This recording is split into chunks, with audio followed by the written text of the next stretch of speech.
Hi, everybody. Welcome to tonight's program with Coach Menachem Berenfeld. Thank you for joining us on this beautiful Sunday night. Shtickle rainy over here, but thanks for coming. Again, tonight is Shir 149. Thank you for coming. And first start of every week, thanking all the listeners that promote it, that put it on their WhatsApp statuses, and they email it around to friends and to family, let people know. Like I say, every week, try to join. If it's not negayah to you for any reason, let people still know about it. You never know what's negayah to who. And join us. Again, it's a program to really speak through Inyanim, and really get some clarity on a lot of pressing issues. And thank you for joining. And again, if anybody wants to get the WhatsApp every Sunday, you could WhatsApp me at 848-525-0066, or you can go to menachemberenfeld.com and sign up for the emails. Every week he emails the speakers, the replays, and any big Coach Menachem hack he sends around. So please sign up to there as well. All the people that are watching the replay of this on YouTube, you can click on the like button, click on the subscribe button. So every Monday morning, middle of the night, when Menachem works tirelessly after the Shiur and tries to upload it, you get notified and you get to see all the Shiurim. So please join us. First, also thank all the advertising sponsors that promote us on all the platforms. The first, shkoyach to the Lakewood Scoop over here for promoting us at Lakewood, and also to Ellie and Ariel from 5 Town Central and Chayla Kaufman from JCN for promoting us on all the digital platforms. We really appreciate it.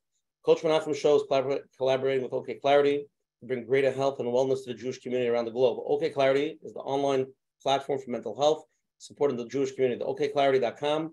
You'll find the best therapists, coaches, nutritionists, and engagement forums, and stay inspired. Menachem will email after the Shiur all the links for all the OKclarity information. And again, if you want to join their statuses, you can WhatsApp them at 917-426-1495. Again, that's 917-426-1495.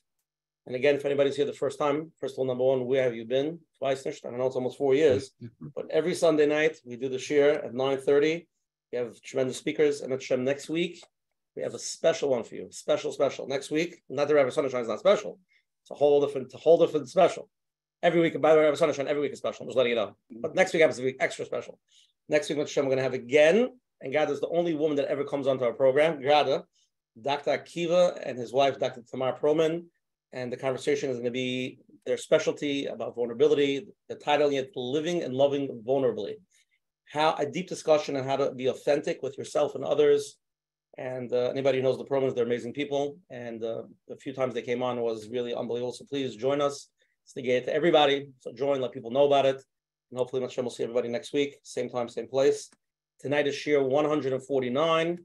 And the president, CEO, and the financial advisor, CFO of the program, what's our deficit now? Where we're holding? Negative what? Is going to give... Shiur number 149. Baruch Hashem. We're going to be discussing the art of trust, communicating with teens as emerging adults. So I think it's quite apropos that 149 is Begematria Meleya Chachma, which means full of wisdom.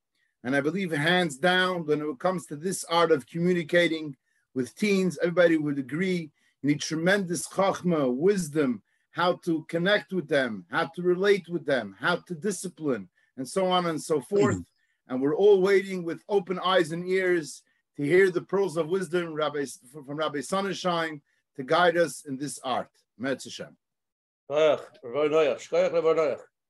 Beautiful gematria. Okay, so we're going to first turn it over to Coach Menachem. Coach Menachem, we're all here. We want to know what tonight's program is about. What are we trying to cover? What's tonight's program about? Because I'm very tired. I want to go to sleep. Try to keep me interested in the treat.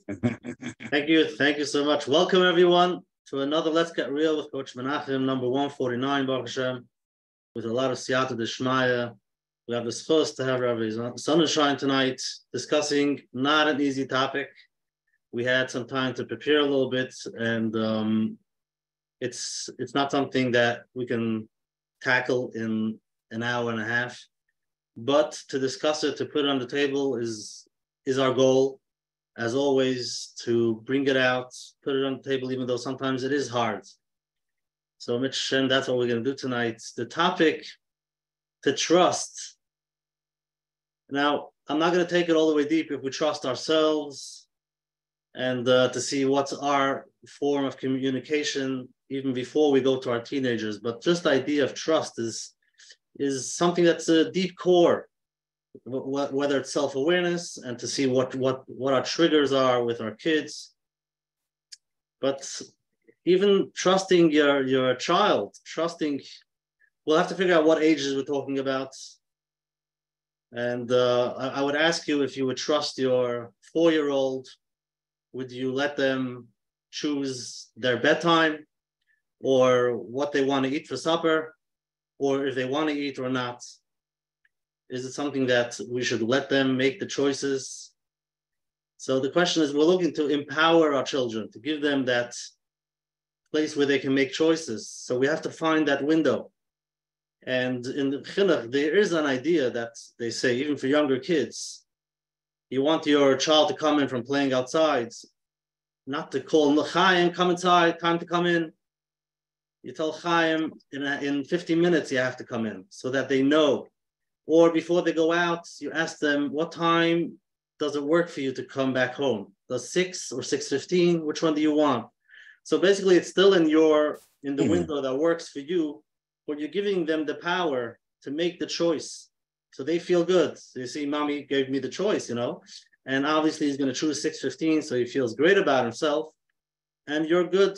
You're also good. It's beautiful. The problem is when he comes home 6:30. So that's when we need to have a discussion, because you trusted him, you gave him that okay to make the choice, but then he didn't follow up. So that's where discussion comes up. And that's for younger kids. Talk about older kids. It doesn't get easier. Many kids keep it inside of themselves. They won't even express it. They walk around feeling that my parents don't understand me. My parents don't understand the generation. We don't connect. There's so many things I want to do and I can't do. And then there are those who actually, they do it already. The parents maybe tried to discipline and hold them tight and tie them down, but they didn't listen. And it started with a fight, but they're on their own. So it's not an easy topic. And for those who are struggling in this parsha, it might be hard to sit here and listen. Everybody has their own things. But to be able to take whatever it is, something, again, it's not easy. Also important to realize how we grew up and to see what we give over to our kids based on what we grew up with, what schools they're in. You might not be happy with the friends they have, with the gadgets the friends have, and you're trying to keep it from them. But at the end of the day, look around, look where they are, look at the world they live in, look at the society, the place where you live, the school they go to. And with that, what we're trying to learn is how to communicate, to be able to connect, to have a discussion with the child so that the child doesn't feel that there's a big gap of understanding them. And again, to have that balance, because every child wants to have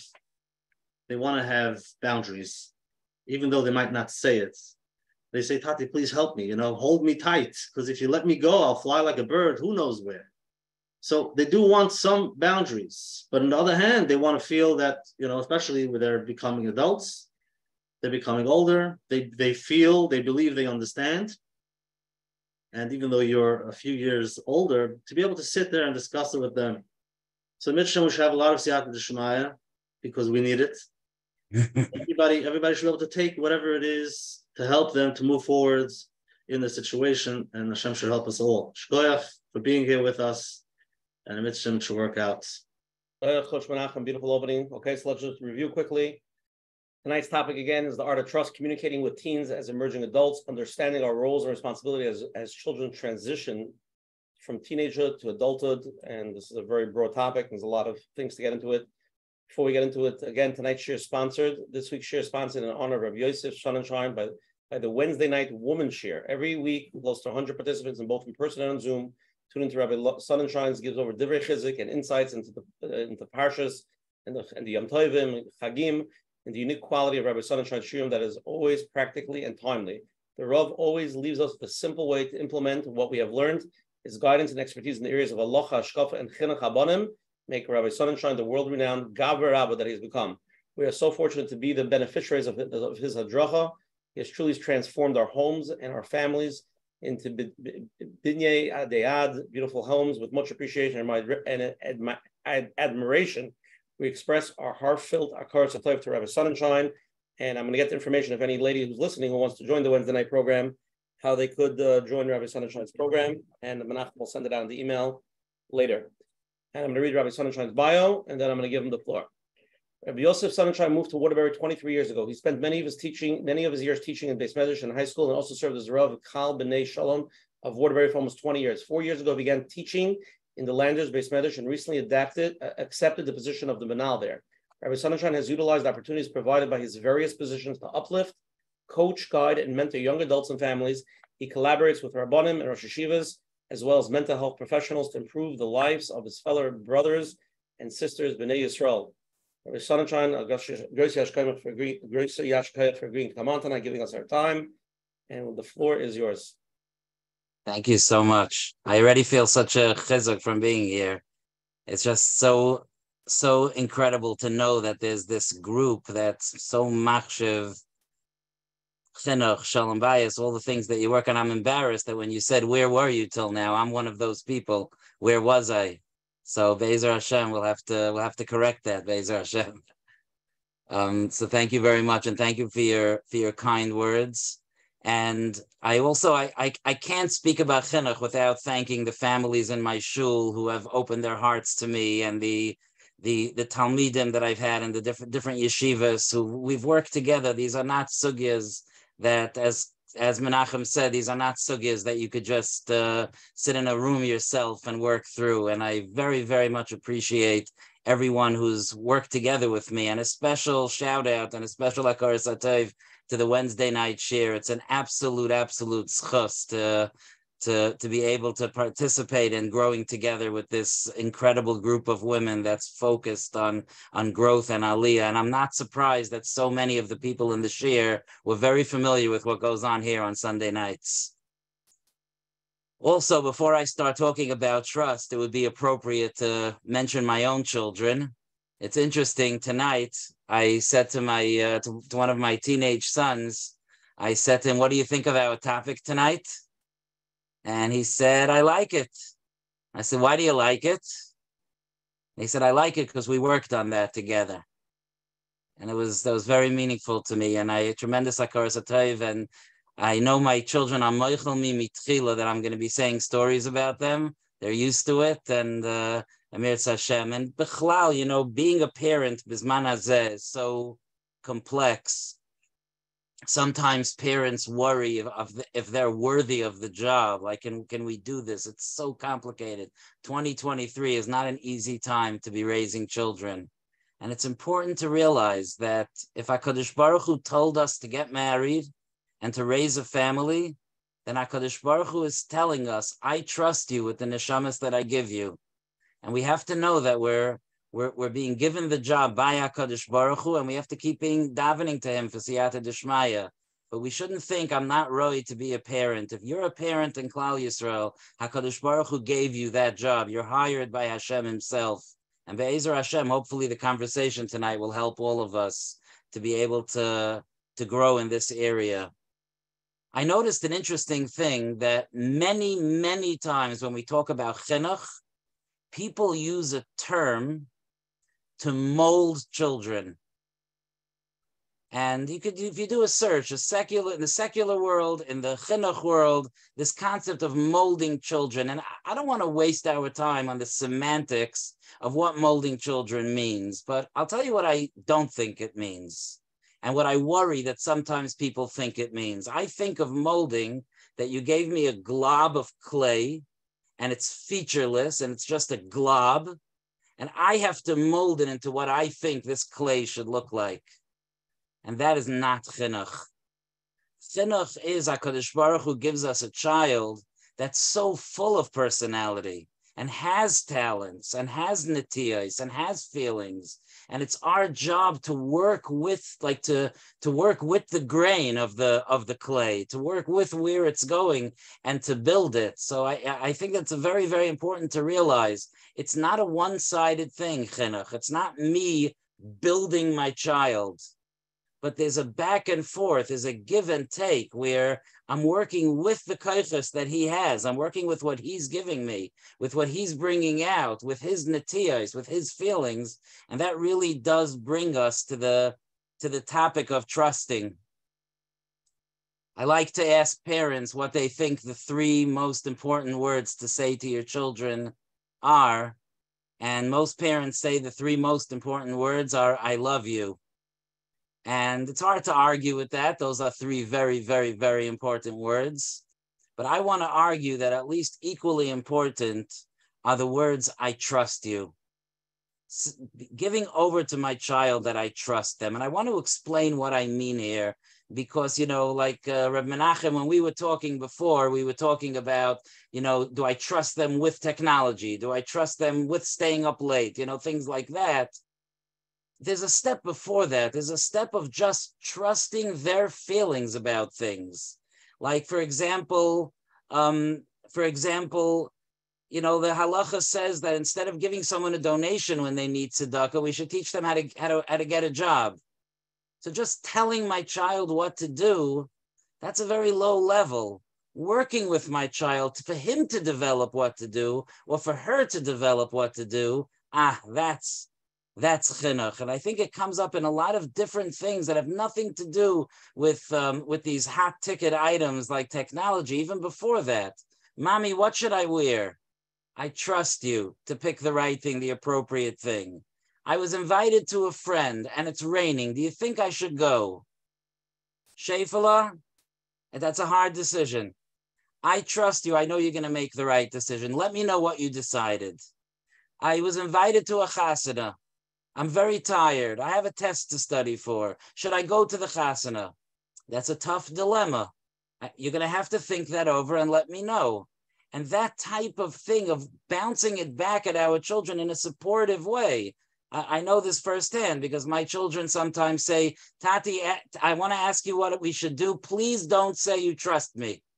Because they want to hear advice, but it's important that we show them that we're makir, we're makir their perspective on things. Whether they go to the chasana or not is not half as important as the fact that they heard the words, I trust you, and that I valued their decision.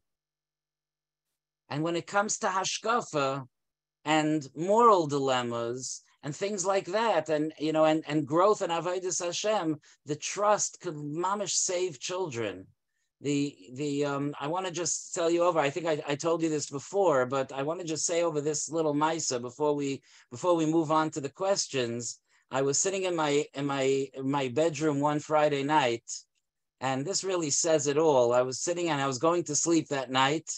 And my 2 teenage daughters, who are both Baruch Hashem mommies today, but at the time they were 2 teenage daughters, and they were sitting in my dining room with a bunch of friends, and they were schmoozing Friday night after the meal. And as teenage girls schmooze, it was getting louder and louder. And as I was going into bed, I was able to hear like I was with them in the room. And they were talking about their father's different hakpadas about their tznius. And this one was saying, my father's makpid about this, my father's not makpid about that. And then my daughter says, my father is the worst. And here I started to get a little concerned. And my daughter says that when I ask my father if he thinks something is tzniistic, he tells me, I trust you. How are you supposed to wear something not tzniistic if your father said he trusts you? And that to me is a very, very important story, because it shows what we want from the trust, that when we give trust to our children in the right way, at the right stage, and again, every situation is different, that we're empowering them to step up to the plate. We're empowering them to take things to the next level. And I want to just mention, the one of the great places to trust children and to acknowledge the opinion of children is by the Shabbos table. We should not underestimate the unbelievable power of a Shabbos table, the ability to sit around a table with our children and to just let the conversation flow. In our family, the Shabbos table could get very feisty sometimes. The debates could go for hours sometimes, and it could get very respectfully, but it gets very fiery. And people have no hesitation in my family to disagree with each other. And I love that. I love that they feel comfortable just saying what they think. And I think if we can do that, if we could raise children that feel like their opinion is chashuv to their parents, and when they say something, and they say a thought, they say an opinion, that's chashuv, even to quote it. I love talking to a friend, and I know one of my kids are listening, and I say, Shlomo holds like this. Yehudis holds like that. I love that my kids should hear me quoting their shitas, whether I agree or not. But I heard their opinion, and their opinion has value to me. Whether I agree or not, their opinion has value. So I think this is a good hakdama, and maybe we could take some questions from here. Okay, Maridik, beautiful opening, Rabbi Sonnenschein. We have a lot of questions. People are texting. So again, we have the schus of having Rabbi Sonnenschein here. It's a big topic. You could text me, Asher Parnas on the chat for questions. Live questions go first. We're going to do a poll first and let everybody answer, and then we'll get into it, okay? Let's get it going here. Okay. Menachem, you see it? Okay, 3-question poll. Here we go. First question. If your high school age child tells you, you don't trust me, what would be your response? Not what should be your response. What would be your response? Number 1, I don't have to trust you. I'm the parent. Number 2, how could I trust you? You haven't earned my trust. Number 3, help me to trust you. Or number 4, of course, I always trust you. What's the question? So those are the 4 options on the first question. Second question. When your son announces at the Shabbos table that the Rav's statement today was completely wrong, how would you react? 4 options. Shoo, no, we don't talk that way. It's not the way we talk. Number 2, who do you think you are to argue with the Rav? Number 3, I think he's wrong too, comma, agreeing with the child that the Rav is not wrong. Or number 4, without the negativity, let's discuss what he said. Third question, what type of environment best describes your upbringing? Where did you come from? Either permissive, you were able to make your own choices when you grew up, or authoritative, where you were required to follow strict guidelines without much autonomy, or number 4, balanced. We were a healthy combination of freedom and structure was present. So those are the 3 poll questions. Answer them to the best of your abilities. We'll review with Rabbi Sonnenschein when it's done, and then we'll get into the questions.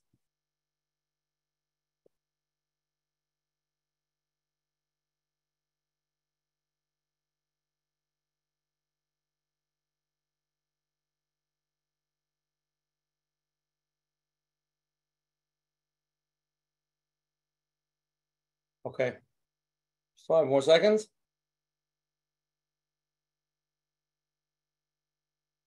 Okay, we're going to share the results with everybody now.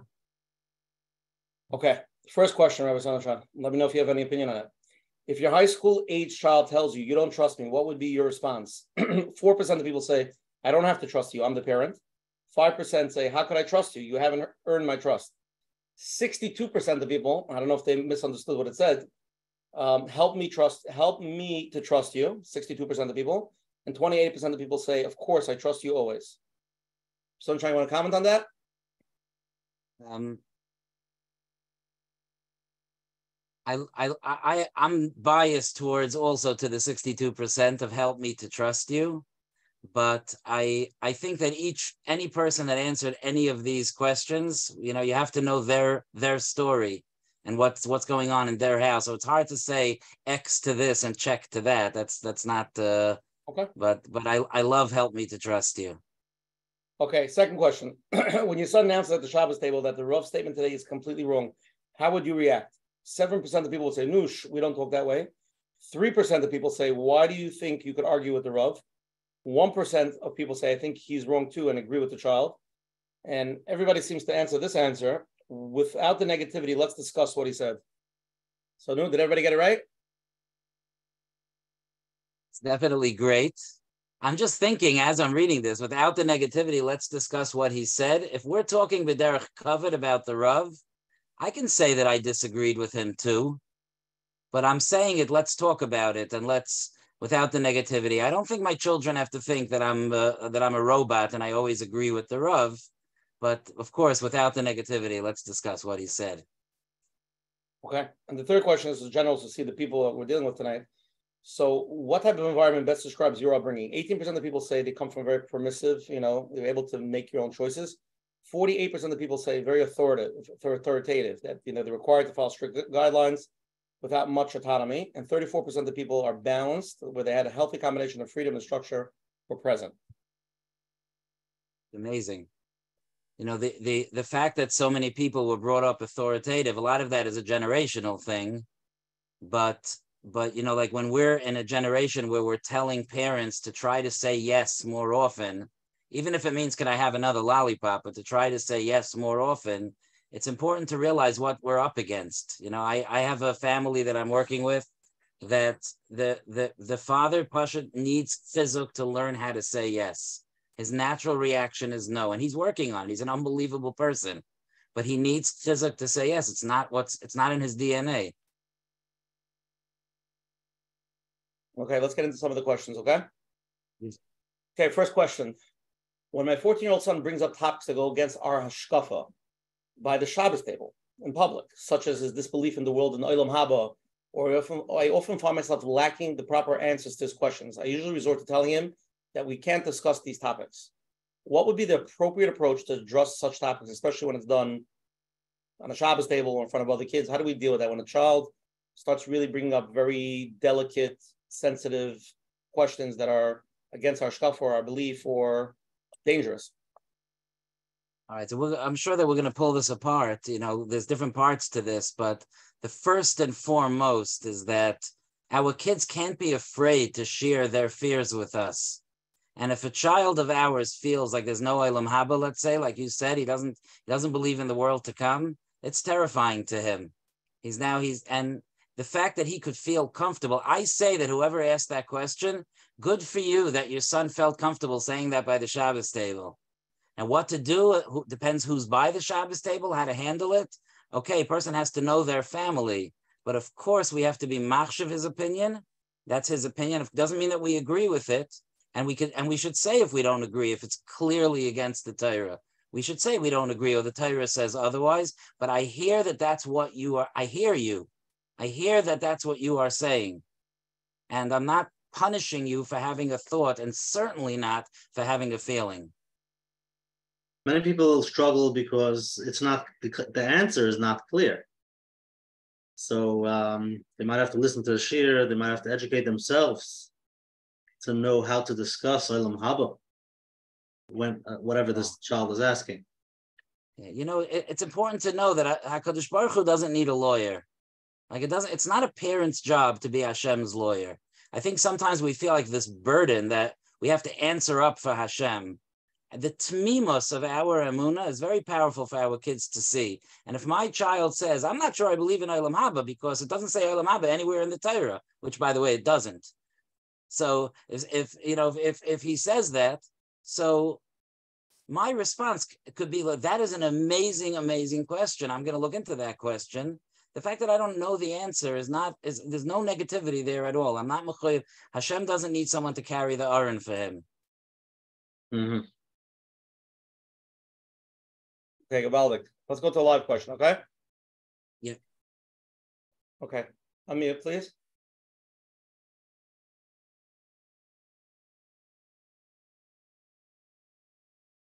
One sec. I just muted him again. Sorry, unmute again. Sorry. Okay. Hi. Hi. So I have a question. I don't disagree that we have to say I love you to our children all the time. I don't disagree with that. I'm just concerned that sometimes what I read in magazines, in books, etc., aren't we putting the children in a pedestal and making them too grand and too important? So my question is, what's wrong with telling the children, we know better. We know what's good for you. It's a very good question. The truth is that I'm hearing this as two parts, this question. The first thing is, in general, if we're putting children on a pedestal too much, it's important to realize that it is a little bit of a cultural thing, but in general, our children, and you can ask anyone that's working with children, our children aren't growing up as Balei Gaiva. That's not how they're growing up. Our children are growing up. They need more boosting. They need more chizuk. They need more encouragement. That's how they're growing up.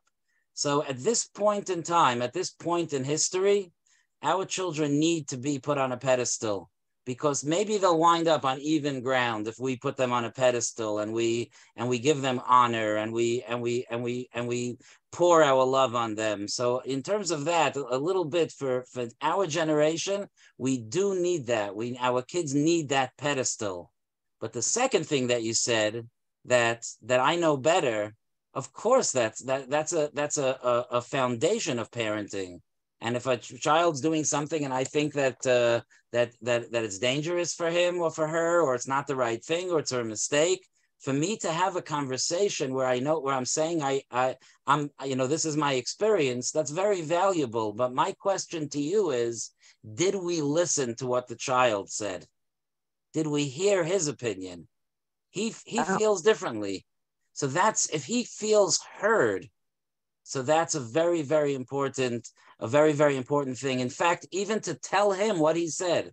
Oh, you think that you should be allowed to go out at night because your friends are doing it and it's important to make friends and so on and so forth. I understand what you're saying. My experience is, and so on. I'm not trying to take away the job of a parent, but the point is that the children should feel heard and respected. The only thing is that if you say to a child, I know better, I know this is good for you, and he's going to say to you, but you trust me, you trust my judgment, you trust my opinion and my actions. It's not an easy thing to say a psak on, to give a like a 1, 2, 3 answer to, because it really involves a conversation with the child. In other words, yes, we do have a certain amount of trust in the sense that we are listening to him and we're understanding him and we're thinking about what he says. Maybe he's right. Maybe she's right. Maybe she knows herself better, and we should think about that. But ultimately, the parent has to be the parent and do what's safe and good for a child. So yeah, I understand the struggle that you're mentioning, but trust is not something that therefore we always say, therefore you're right and we're going to listen to you. If that's true, then we're resigning. That's not what trust means. Trust means that I hear you and I'm thinking about what you're saying, and on a certain level, with certain things, I'm going to go with your approach. Especially as my children get older, I'm going to go with your approach. But ultimately, I'm the authority. That's right. That's right. Okay. But again, you have to be. This is, like Rabbi Menachem said earlier. If you're talking about a 17-year-old or you're talking about a 7-year-old, it's a very, very different thing. I'm definitely weighing more on ultimately I'm the authority to a 7-year-old, and very little of that and much more I'm going to trust you on the 17-year-old. With my children, as they reach 17, 18 years old, there's very, very little that I'm insistent on. I try to count on the relationship that we have, and I'm not pushing. And if they say trust me, if my 17 or 18-year-old says trust me, this is the right thing for me, I'm gonna try very, very hard to do that, unless it's absolutely clear that that's not the right thing. If my 7-year-old says it, that's a different thing. And of course, every age in between is different. Okay. Thank you. Sure. Let's go to the next question. You're on. Hi there. I have a question. What if our children act in a really untrustworthy manner? Like I had a 13-year-old son go behind my back and buy himself a cell phone. And, then we made, I talked about it. I talked about limits on it. I'm going to agree, but these are the limits. And then I find out that he's, been on inappropriate websites with it. And, it just in general, a lot of just untrustworthy behavior. I'm not sure how to bridge that. Like, I want to trust them, but yeah. How did you find out about it? I had an older son who told me about it. He said, he's going to the bathroom, just look at his pockets when you come out. And when he came out, I saw a bulge. So I went over and felt it. And I said, what's this? And I said, how did this get here? And, he said, oh, I went to the store and I bought it. I thought you were going to say no. Whenever we bring up phone, getting a phone, you always say no. So, I did it behind your back. So I said, I'm going to hang on to this and I'm going to think about it. And, I did think about it and I made specific boundaries. It's going to say mommy's room at night. We're going to have a specific time limit on it. And he was sneaking it out of my room. And then he was taking it and looking at inappropriate sites. And I found that. And then I said, look, we've discussed it. You went over those boundary limits. I see that you're not trustworthy with the phone. I'm going to have to just keep it until you're a little older and we can figure a way to, that I can trust you again.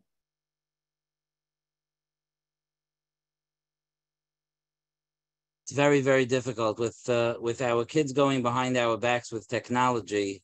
My experience is that the children themselves are so in pain that they did that that itself is a good starting point for a conversation. This is a confusing thing when you have a boy that's curious and he's getting himself a smartphone and he's actually going to places he shouldn't go to on it. There may be a level of pull and curiosity here that's overwhelming to him. And if we could have that conversation with him, if I could sit with my 13-year-old and say, like you said, like why didn't you tell me? Well, I thought you would say no. And so why would you do it if you thought I would say no? Well, I really, really, really wanted it.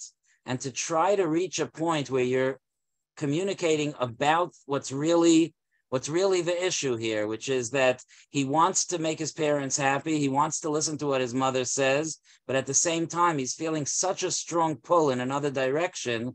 I think that's the starting point to feeling trust.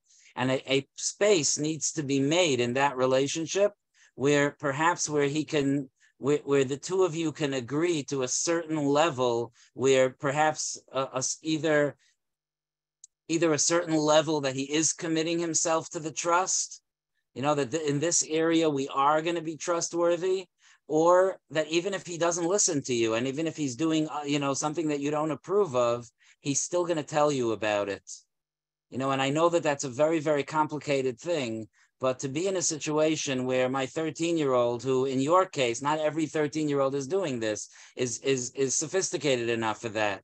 But he's sophisticated enough to walk into a drugstore and to buy a smartphone.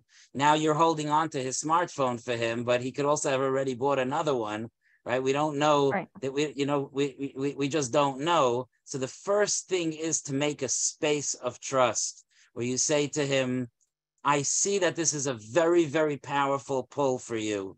And I think it's not the right thing for you. And I know it's unhealthy for you.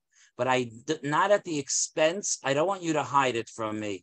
If you're doing something and you're going against what I want you to do, it's more important to me to continue to have a relationship with you and that we could work together and talk about it than that you should start developing a secret life, chas v'shalom, where the parents have no idea what's going on by the children. So it's not an easy thing. I'm not saying this lightly, but if a child says, I can't control myself, I can't do it, I'm not going to listen, I still want to know about it, and we'll work together and we'll try to grow the trust together. Okay. I don't trust that he would, disclose to me, I'm sorry, I don't hear. Oh, I said I don't trust that he would disclose that if he bought another one. Like, I really, really don't. If you don't mind, just one more time. I just shut off the air conditioner. Okay, sorry. I said I really, really don't trust my child. Like, I don't know. I hear what you're saying, and I think a relationship is important. But I don't think, like, even if we had a conversation about this one, it's not going to be done with something else. I feel like it's a pervasive thing. It's not, just the phone. It's like in many areas of his life. But what does he want? Does he want to be trustworthy? I don't know. I don't even know if a relationship is important to him. I don't even know if trustworthiness is important to him. I don't think he even understands the value of that. So, obviously I would have to meet him to be able to give you an opinion about that. But, I would err on the side of that he does want you to trust him and that he does want the relationship. And maybe he doesn't know how to express it. And maybe he doesn't even understand what a relationship means. Maybe he needs to be taught a little bit more about that. But he certainly needs a relationship with his mommy, that's for sure. And he certainly wants to be trusted and wants to be an adult. And if there's something, even if it's, so forget about this, but just having conversations where the two of you could share your authentic selves with each other, where you could be honest with him and he could be honest with you, where you create a safe place to have a conversation, you're doing the world for him. And yeah, you said he's 13? He's 14 now. Well, he got the phone when he was 13. So that, it could be that he still has to mature into it. Not every 13-year-old, is mature enough to handle the type of relationship that we're talking about. But now is the time to try to build that and to make the space for that. And if you feel like he's just going to lie to you, then don't go there. It's just not worth it. Don't go there, and don't turn yourself into his parole officer. It's not going to work. First of all, he's going to be better than you. He'll outsmart you. And second of all, it's not going to work when you need to be his friend when he's 18 years old so that you can give him advice. So let's try to hold on to that. Okay, thank you very much. Right. Or along the way while this kid develops to have that relationship. But sometimes parents don't have the correct relationship to begin with. So this is like a real wake-up call. And it's a lot of work. And many times you have to reach out to different resources to help you to, how do I talk? How do I trust my child? But here's an interesting question that a teenager sent in. And I think it's going to add to this question. As a teenager, I have noticed that I don't communicate much with my parents or anyone else at home anymore. I tend to do what I believe is right for myself in my room or outside the house because my parents consistently express negativity towards everything and disapprove of even the smallest decisions I make. I am unhappy with the situation. What can I do or say or tell my parents or help them to understand me better? It's a painful question, Rabbi Menachem. I'm feeling the pain of that teenager who desperately needs to feel like his children, his parents are his fan club and they hold of him, and he doesn't seem to feel that way. Now, I don't know the parents that he's talking about, so I've learned over the years that the parents could be the most incredible people. We don't know the details of the nisayon that developed, but my first reaction to that teenager is, ouch! I feel the tsar of that. How that's so painful, and I feel bad a little bit even giving advice because I as a parent I want the parents to step in and do the work. But the teenager is stepping up and saying, what should I do? So two thoughts that come to mind. One is that this teenager should try to have conversations that are not that much on the extremes when things are good. In other words, to try to, like we talked about the Shabbos table, to engage with his parents. It could be his parents don't know him. Do you ever find that sometimes parents don't notice that their kids grew up? They don't notice that their kids have experiences, and it's important to do that. And also I would advise this teenager to be careful how he or she talks, because there are certain ways that teenagers sometimes push their parents' buttons by saying certain things. And it may be a good idea for him to think about how he could express himself in a way that's not threatening to the parent. Like, I understand that you think so on and so forth, and I respect that. But I have a perspective also. Can I share that with you? If the parent says, no, don't share that with me, So then, that's a very, very tough situation. But I think most parents, certainly anyone on this chat, on this show, would say, of course, like once it's presented that way, of course I want to hear what your perspective is. He should reach out to somebody to help him how to talk to his parents. But Rabbi, yeah. Let me ask you, if Chas v'sholem, his parents happen to sit here, what could we tell such parents to help them a little bit understand their child that's living in a place of like he can't get out, there's no one to talk to? What could we say to the parents? I think that sometimes the struggles that we have with our children's chinuch become so painful for us that we stop seeing how unbelievable our children are.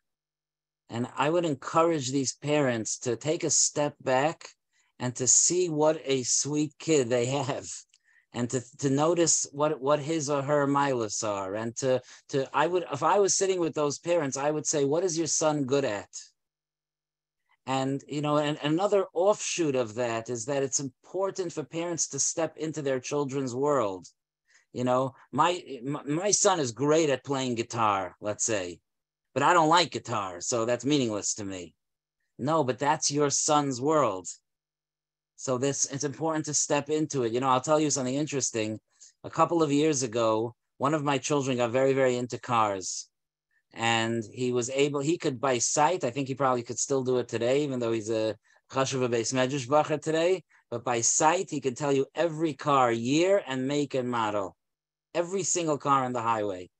And this is a ma'isa shahaya that my wife spent time like harving the sugya of cars. When she was in the car, she would like say, okay, Shol Aryeh, what's that one? What's that? Oh, that's this. She knows much better than I do now. And trust me, she's not the type.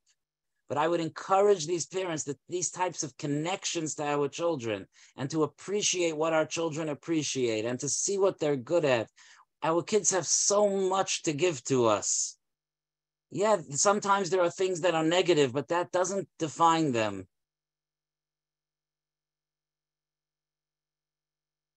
Rabbi Yosef Sonnenschein. Let's go to the next live question. You're on.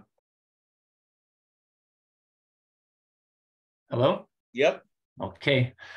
How are you doing, Rav Asher? Baruch Hashem, how are you? Good, very good. Thank you so much for giving us the schus of having such a wonderful share. Thank you. We would like to know, how do you explain to a child when a child says, but everyone is doing it? Say hashkofically, and say, sometimes let's say it's midwinter vacation and he says, all my friends are going to American Dream, they're going skiing. And you don't, it's not for you. And the kid says, but everyone is doing it. How do you answer such a child? I love the question, and I'm excited that you brought it up. I have this thing that I've tried to do over the years in my family, and I want to share it with you. I think if people would take this on in their families, it could be incredible. We have to create like that our family is a special club. There are things that our family does. I was talking to a mechanech many years ago when I moved to Waterbury, and this mechanech lived out of town, and I had heard of him. He was a well-known mechanech, and I sat down with him and I asked him how to raise good kids out of town. And he told me this yesod, and I've built on it and lived this yesod for years. He told me we have to stop teaching our children to look outside the family so much and build like the culture of our family. And let me explain to you what I mean by that. I don't mean in our family, we don't go to American Dream, and in our family, we don't go to baseball games, and in our family, we're miserable, and our family, we're mad at each other. No, that's not what I mean. What I mean is that first of all, I tell my son or my daughter, in our family, we have special jokes. In our family, we have such fun times. In our family, we have our special family minhagim. In our family, we go on our own special trips. There's our family. I live on Euclid Avenue in Waterbury, and my kids, we live in our own world. It's our family. This is what our family does. When I became a Rav, I was in somewhere in the middle of nowhere, and I spend time with the family, because sometimes a family is missing their father a little bit when their father is a Rav on Yantif. And it became our family's minig. And this is what we do. This is what we do Friday nights, our family. So then when my child wants to go to American Dream, and it's not what I want, that's not what I think is right for our family, it's easy for me to say, in our family, we don't go to American Dream. Because our family is our family. And I think that to make it into like just the most exciting place. You know, it's the summertime now. I don't know if your kids are in camp, but every camp is doing that. Our camp is the best camp. In our camp, we have the most fun. Do that to your family. And just a footnote to that question is I would ask you to ask yourself, you sure he can't go skiing in American Dream? I would ask you to ask yourself that question. In other words, sometimes we do need to be sensitive to the everybody. You know, my Iker answer is make our family the best, funnest, excuse the word, place in the world. But I just think it is important, you know. I had a mispalel that, you know, that his children, you know, like went around the house collecting money to try to gather enough money to buy the gadget that was the in thing. Remember Menachem? Remember the fidget spinners and the pop-out things? So I don't remember which thing it was, but his kids went like behind his back to buy those things. And he asked me what I thought about this, that his kids went behind his back. I was like, I don't understand. Why didn't they just use the ones in the house? He said, we don't have any in the house. I was like, the whole world has fidget spinners and you don't have any in your house? There is a time that we don't have, there is a time our children have a very, very hard time being independent. Let's be judicious where we teach them to be independent.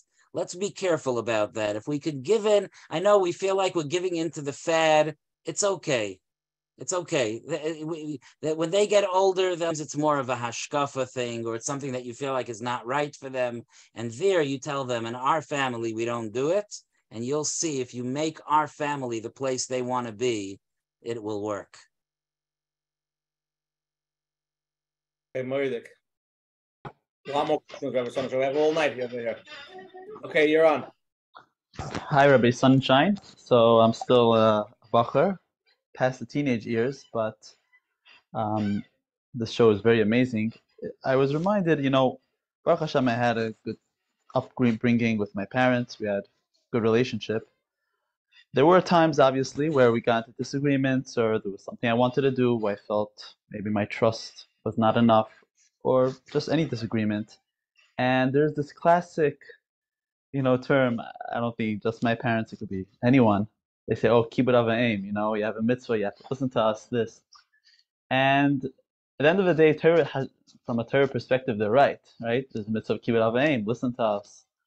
But there's this feeling like I would have, like, yeah, but you're being biased. You're using it as like your tool, your weapon for me to listen to you. So obviously it was still a challenge. You always have to listen to what the Torah says, but how do we, if we want to give it, we want to teach the mitzvah of Kibbud Av V'Aim to our kids in a way that they could appreciate the mitzvah of Kibbud Av V'Aim and enjoy it, without using it for our bias, for them to listen to what we want them, right? We want them to do for us. What is the way to teach Kibbud Av V'Aim the proper way? Okay.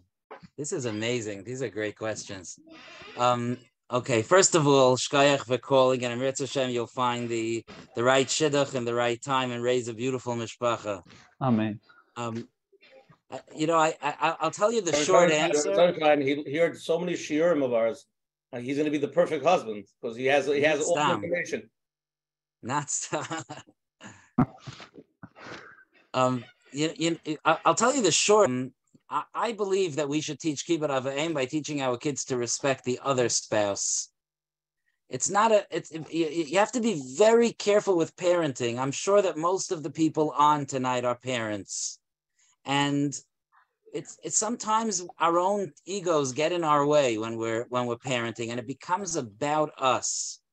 The Torah didn't give a mitzvah of Kibbud Av V'Aim to boost our egos so that we should feel good about ourselves or be powerful in our houses.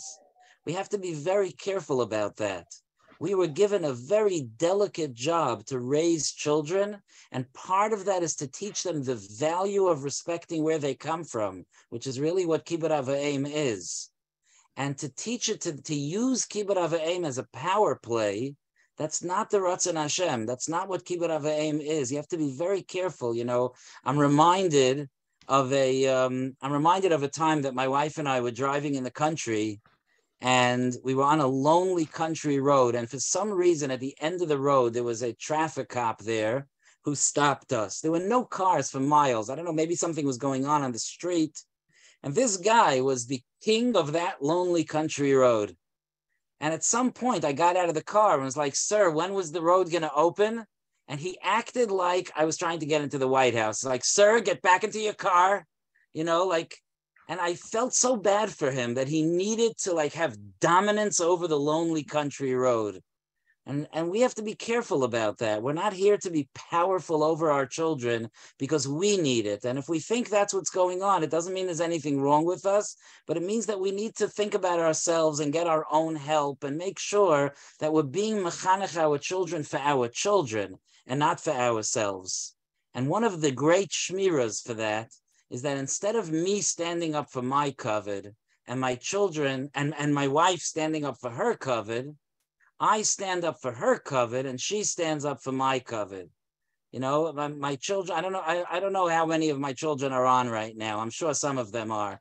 And I'm sure that they already predicted what I'm about to say. I'm sure. But in our house, and you could try it, any of you that knows any of my children from oldest to youngest, you could try, I challenge you to try it. Walk over to any of my children at any time and say to them, Mommy is a, and they will say, Queen. Because they have heard me say those words so many times in our house with a smile on my face, in a gentle way, and sometimes in a more musser way. But Mommy is a queen. In my house, from me, you're getting musser if you don't treat Mommy like a queen. And that's a way that I could teach Mitzvah of Aim without it being about myself. And I do like your sensitivity about not using Mitzvah of Aim. And I want to point out that Mitzvah of Aim means that I respect my parents. It doesn't mean that I agree with them. You know, it's not a violation of Mitzvah of Aim to disagree with them. If I disagree in a chutzpahdik way, that's of course a violation. But telling my parent that I look at something differently, I don't think it's in Shulchan Aruch that that's a violation. I don't think it says anything. I think that's an honest, authentic relationship. As a parent, I want my children to tell me when they disagree with me, and I don't want to. I don't consider it a lack of kibbud av v'aim. I consider it part of our relationship. And by the way, my children are very free with telling me what they think when they disagree with me. They don't. Tonight I'm speaking, and we're doing this share. And when we get off the share, if you think that there's a pressure in being on a share with a few hundred people, that's nothing. After I get off the share, I have to face my kids. Now we're going to see what the real opinions are. And I love that they feel that way. I was joking around about it on Shabbos. I love that my daughter, who's married now, says to me, Ta, with chinuch, you got it almost 100%. I love that she says that, you know, and she shares that with me, and we have that openness. That's not a lack of kavod. You know, if she called me a name, that would be a lack of kavod. So I really, really appreciate that question. I think that we do have to be careful not to just throw out kibbud av v'aim, kibbud av v'aim, kibbud av v'aim. You know, I'm thirsty. I want another cup of tea. I'm holding a cup of tea. So like, kibbud av v'aim, get me a cup of tea. Come on, Sonnenschein, you're thirsty. Get yourself a cup of tea. If it's time to be mechanech your children, so then we're doing it for the purpose of chinuch, that would be careful. But we have to be careful with that we're doing that for the right reason, not to be moil behektish. Many people are scared of that, though. You mentioned if they'll let their children be expressive and they'll have to always face their kids. How do you actually do that? How are you ready to face your kids and feel that pressure? Yeah, I hear, you know, I think that it definitely takes work, and maybe that's something that we could consult people to try to work on in ourselves. But if we could have homes that are open enough that we could be vulnerable. There is no premise in my house that I'm perfect, that I'm always right. I have no problem apologizing when I do something wrong. And it doesn't take away from the kavod when it's done properly. It doesn't take away from that. And yeah, I hear what you're saying. It's taka sometimes difficult. But it's just overall, yes, like a little bit, I think you said earlier, Menachem, when you started talking that, yeah, in order for me to face my kids, I really have to be able to face myself. It's not so pashut sometimes, but that's not my kids' fault. That's not their problem. That's something I have to work out between me and my mirror. When I come to my children, they should be able to say, I disagreed. I didn't like that. I come home on Shabbos from shul. I say, Rabbi, how did you like the drasha? Like too long, whatever the opinion is, okay, they have a right to an opinion. They shouldn't be afraid to say it. They have to learn how to say it gently. I'm a human being. I could be hurt and I could teach them to say it. I could say, could you say that a little nicer? Or that was hard for me the way you said that. I can have that dialogue with them, but never that they can't express themselves. We're literally taking handcuffs off our children if we let them express ourselves. I mean, I want to just say, sometimes our children are struggling with what we do. I get upset and my children don't like it and they're struggling with it. If I have a home that they could say, it's hard for us when you get upset. I just freed them. I just created an atmosphere in the home. I just have to have the strength to say, I'm working on that. Thank you for telling that to me. I'm going to work on that. On a side topic, would you recommend this for a Rebbe in a classroom? I know it's heavy. Yeah. It's interesting. The example that you said, you're taking off the handcuffs, you're taking off the lock of the child. That's what many Mechanchim parents are afraid, because like I mentioned, you're giving them wings and they're going to fly who knows where. Yeah. But you know something? They deserve wings, I think for a Rebbe, yeah, there has to be a certain decorum in a classroom. And I'm talking about like high school based medrash, I think in elementary school, it does have to be more regimented, even with tons of love, but it has to be more regimented because children need schedule and boundaries and so on. But as the children get older, one thing is for sure, and I wish we could do a poll right now, how many people, the Rebbe tries to give over this feeling to his 15-year-old Talmidim that he's perfect and knows everything or he's always right? Are they falling for it? Do the Talmidim think, oh yeah, wow, my Rebbe knows everything? Or Dafka the Rebbe that's willing to say, I don't know, and willing to be machnia, willing to learn something from a Talmud, I find that those are the Rabbeim that end up being respected. It takes inner strength and courage. It really takes courage to be able to be vulnerable. But that's where many parents are. So we're basically growing up together. 100%, 100%, 100%. I cannot say it better. That's really what it is. When we're raising our children, we're growing with them and we're growing from them and they're growing from us. Our family's growing together. Yeah. Okay, Rabbi Sonnenschein, let's get to this question. It's a little bit interesting, a little shalom bias related. My husband and I decided to give our 15-year-old more freedom and space over the last couple of months. He really messed up a few times, coming home really late and started to smoke and hanging out with a new group of friends, not such good boys, let's put it that way. My husband now is going back to the strong, no trust rules and more rules type of parenting. I tried to explain to him that this will only backfire at this point. What can I do as a mother to balance still giving my son more freedom and also trying to calm and explain to my husband that he doesn't create this huge web and fight between him and him? That's a good question. It's a very, very tough place to be when one parent is not 100% in agreement with another parent about how kids are being parented. And sometimes it's very painful because sometimes people feel like the other parent is hurting their children. And that's very, very difficult. And you don't want to chas v'shalom bring the disagreement to the children, but it could be very difficult. So I first want to acknowledge the difficulty in the question. I want to acknowledge what the questioner is going through.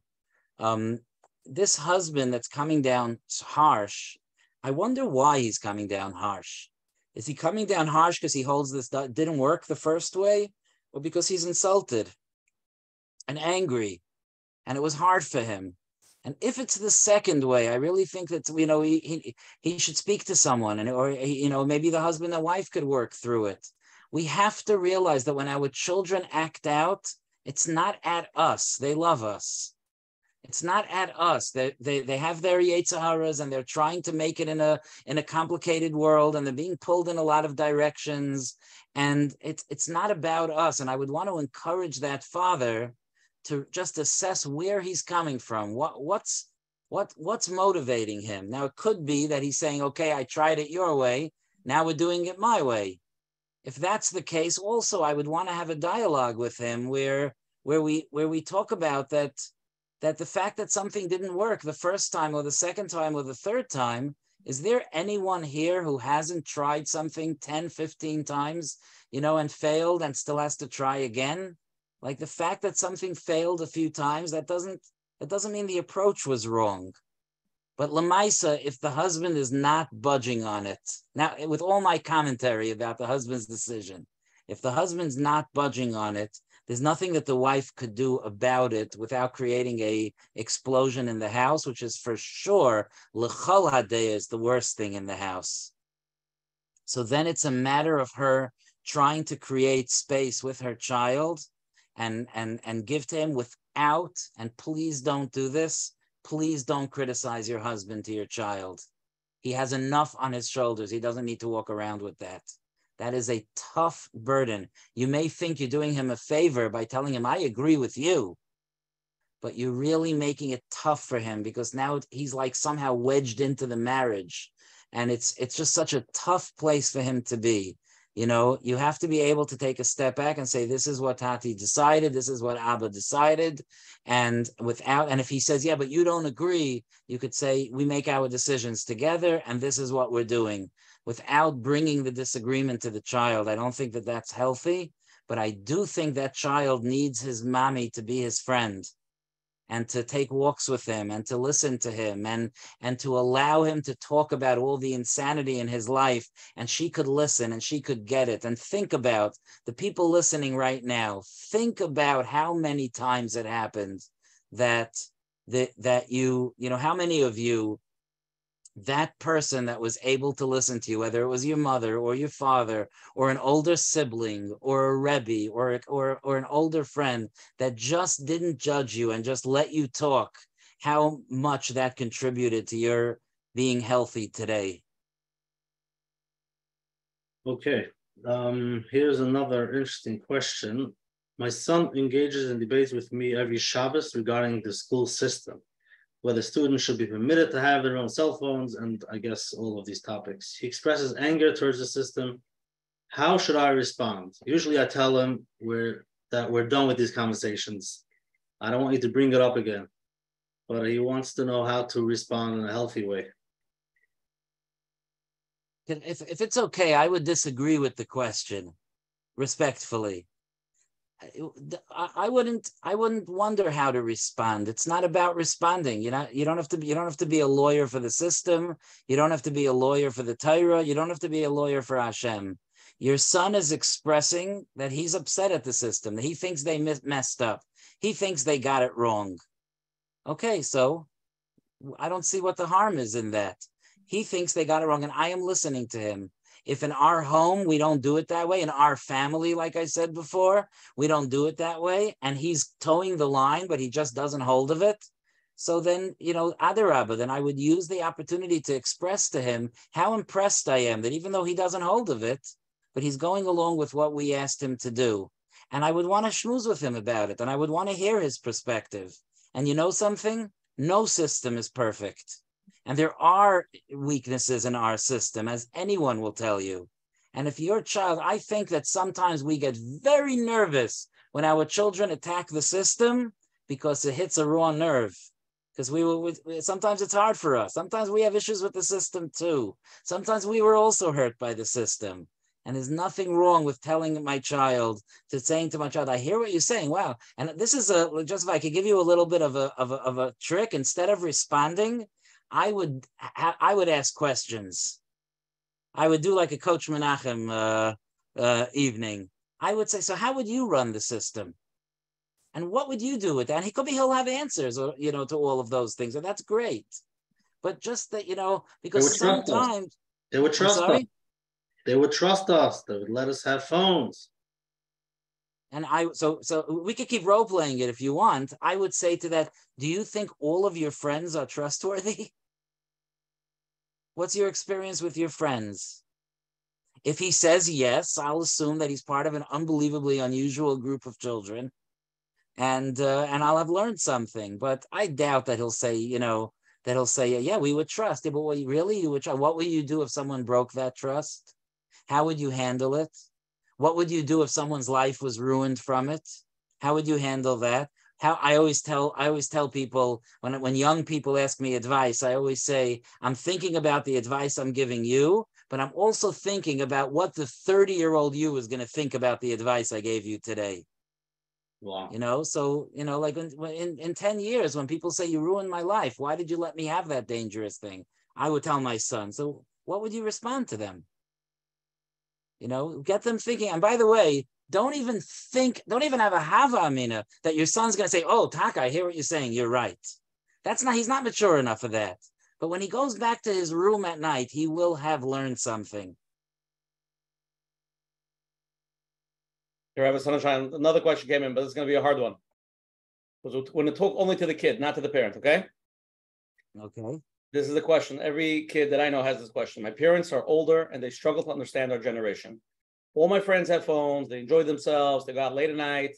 Nothing wrong with it. We're having a good time. When I try to discuss with my parents maturely, they refuse to listen to me.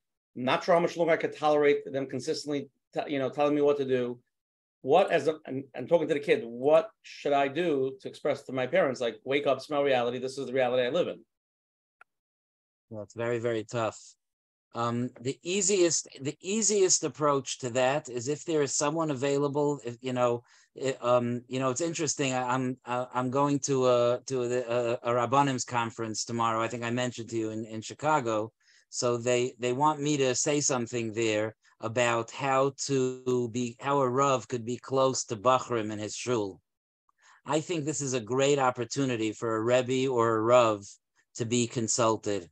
Especially the parents' Rav sometimes could be such a good address to go to. And I know as a Rav, I've done this. I've sat down with parents and said, like, no, you need to allow A, B, or C.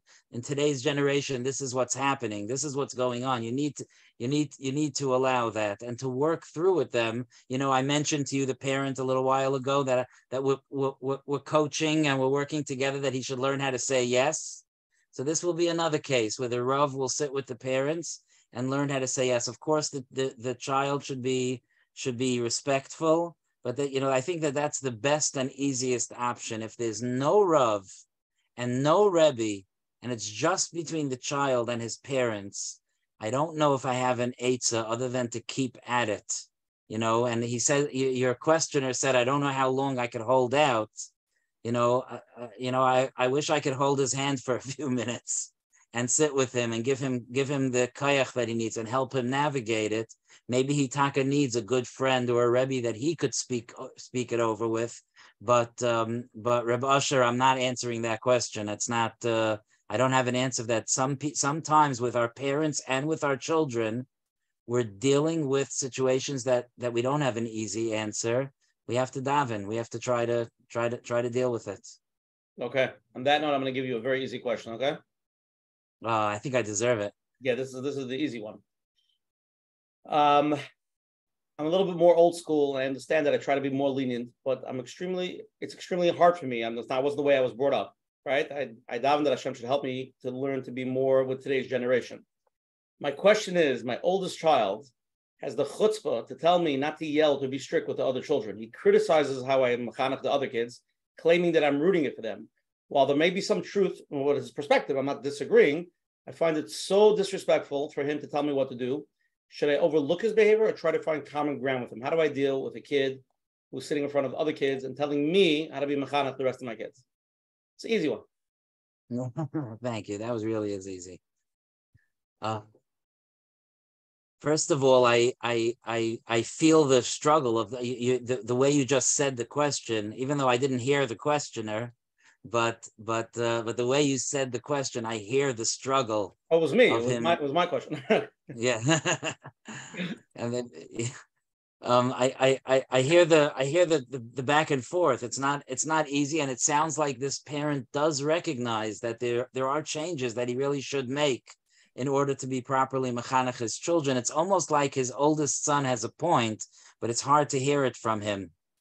So just a few pointers. First of all, call the son aside and tell him that I want to hear what you have to say, and I want to have this conversation with you. Can we not have it in front of the other kids? It's hard for me, and that I think is okay for a parent to be vulnerable and to say, this type of criticism is between me and you. And of course, it has to be given over in a respectful way and in a loving way. And there's nothing wrong with telling a child, I'm working on it. He already knows. It's not like if I tell the child, no, this is my mahalach, I have it all right. It's not like he's going to think like, oh, okay, thank you for teaching that to me. He knows it's a struggle for me. If I'm struggling with it, my oldest knows. And if I just share, this is something that this is something that I'm working on. This is not easy. It's not that I would say to him, not about my parents, by the way. My parents were not like this, but this person's parents, probably were not the most permissive parents. I would say to my son, Bubby and Zaidi, we love them, but just I grew up in their house, and transitioning to today's generation, it's an avodah for me, and I'm working on it. It's okay to do that with our children. Our children are not expecting perfection from us. When we act like we're perfect to our children, we're just being mazik them, because the world is not full of perfect. It's okay to be struggling. It's okay to say we're going to work on this together. I want to tell you something that when my oldest was I should not be saying this, Barabim, but I'm going to say it anyway. When my oldest was bar mitzvah, it was a tkufa that I myself was struggling a little bit with making it to minyanim. It wasn't easy. I'm about to start rationalizing it. I'm not going to do that. But I was struggling, whatever the reason. I was struggling with going to minyanim. Could you imagine, Rabbi Asher? I'm about to have a bar mitzvah bacher, my first bar mitzvah bacher, and I want to teach him. Of course, he has to daven with a minyan. But who am I fooling? I don't daven with a minyan. I sat down with him and I said, Moshe, we're going to work on it together. I'm working on davening with the minyan, and I'm excited that you should start davening with the minyan. And we're going to work on it together. And Baruch Hashem, it's many years later now. I have not had reason to regret that decision. I still have he still treats me with tremendous kavod. He's Baruch Hashem davens with a minyan. It didn't hurt to be vulnerable. And in fact, if I wouldn't have been, so what am I doing? I'm saying do as I say, not as I do. That's not chinuch. Wow. Thank you for that vulnerability. Shkayach. Here's a question. My daughter, is facing challenges in school and with her connection to Yiddishkeit. In general, she's a good girl, but she doesn't feel a connection with her teachers. And to be honest, they don't provide her with the time and understanding she requires. When she comes home, she expresses frustration towards the teacher, calling them hypocrites due to the disparity between what they say and what they do. Am I expected to tolerate her speaking in such a manner? How could you not? Sounds like she's in so much pain. It's interesting. 2 years ago, Rabbi Kalish and I did a Q&A on Chanukah time, and somebody gathered all the questions, and he showed us the questions before. And both of us crossed out one question. And the question that we crossed out that was hard to talk about Barabim is about criticizing Rabbeim and teachers. And when could a parent tell a child, yeah, your Rebbe shouldn't have said that? It's a very, very, very difficult thing. And I'm not going to address it now either. It's a very, very, very tough thing. It needs to be one-on-one, Torah Shabbal Peh, because the respect of our teachers and Rabbeim is crucial. It's crucial that our children not hear at home criticism of Rabbeim. But if children are suffering, and sometimes whatever's going on there, but they're coming home and they're bitzar, I'm the parent. If I'm not going to be open to listening to what they're going through, who will? What should they do with that tsar? So my answer would be for now that, of course, this daughter needs to be listened to, and it needs to be very clearly given over to her that we understand what you're going through. We understand that you feel this way. If I'm able to, I would tell my daughter, you know that your teachers are trying their hardest. You know how difficult it is today. I would try to be dan l'kaf schus and try to say it in a positive light. But this parent that you just quoted, this parent knows that or feels that the teachers are not giving what they should give to this daughter. That's of what she needs. And perhaps that needs to be dealt with. And there's a lot to do there. But how could you not? Tell me, like, what should this girl do? She's going into her 10th grade. She's coming home feeling clapped. She's coming home feeling beaten up. She's coming home feeling not understood. She's frustrated. She has feelings inside that are scaring her. If she can't tell it to me, who's she telling it to? Of course, I have to create an open makkah where she's able to express herself. It comes out that she's criticizing teachers. I, as a parent, have a very tough call to make. Where on the spectrum I give that daughter space to say that's how she feels, and how much to acknowledge that or to agree with that, and that's a private shaila. But the issue itself, you asked, like, how should I, like, if we can listen, we need to listen. We need to listen because our children need to be able to express themselves to us. Mm-hmm. Okay. What's your opinion, Rabbi Menachem? I was going to say that listening is number one. Listening, creating that space for them. That if that's the way they feel, then that's the way they feel. Can't contradict, can't say it's not true, can't say don't talk that way, can't push them away. So listening, and I know listening itself is a skill. Yeah. A lot of times parents will say, let's say a child will sit by the table and say, I hate my Rebbe. So a parent will say, no, you don't. And that's a disaster. We can't tell our children what they're feeling. Yeah. Okay, Rabbi Sonnenschein, let's take a different angle here. You ready? Somebody sent in a question. We're a yeshivish family, and one of our children and one of my children have slightly different, more cool personality. My two boys constantly argue about correct approach in Yiddishkeit. I find it difficult to listen to their conversations, and deep down, I usually tend to defend the yeshivish perspective because that's our true identity. How could I react in a situation like this? I want to ensure that we maintain respect for everyone involved without potentially negatively impacting our children, who are otherwise good kids. But I'm going to explain a little deeper. At the end of the day, we're coming out with this whole mahalach over here of letting kids speak and giving them the space. And it's very good when you're dealing with one-on-one, but when you're dealing with the sibling rivalry, it's a whole different animal because you got to juggle both of them at the same time. Yeah, that's great.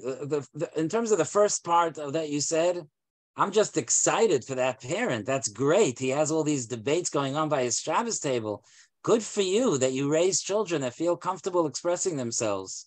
Part of our chinuch has to be that we respect each other. In my family, I have children, that some are more yeshivish, some are less yeshivish, and they love each other and they take care of each other and they look out for each other and they strongly disagree with each other in certain things. I love it. I don't hear the kasha. I don't hear the problem. It's gewaldig. There's different opinions going on. That's great. The second part that you said, I can see where that would get a parent nervous, and that is I don't want my younger children to become not yeshivish if I let this child speak too much. Is that what you meant, Rabbi Asher? If I speak too much about, oh yeah, I respect this two approaches as if they're two equal approaches, chas v'shalom, my child might not be so yeshivish, the chalila. So on that, I think that I have two nakudas to say about that.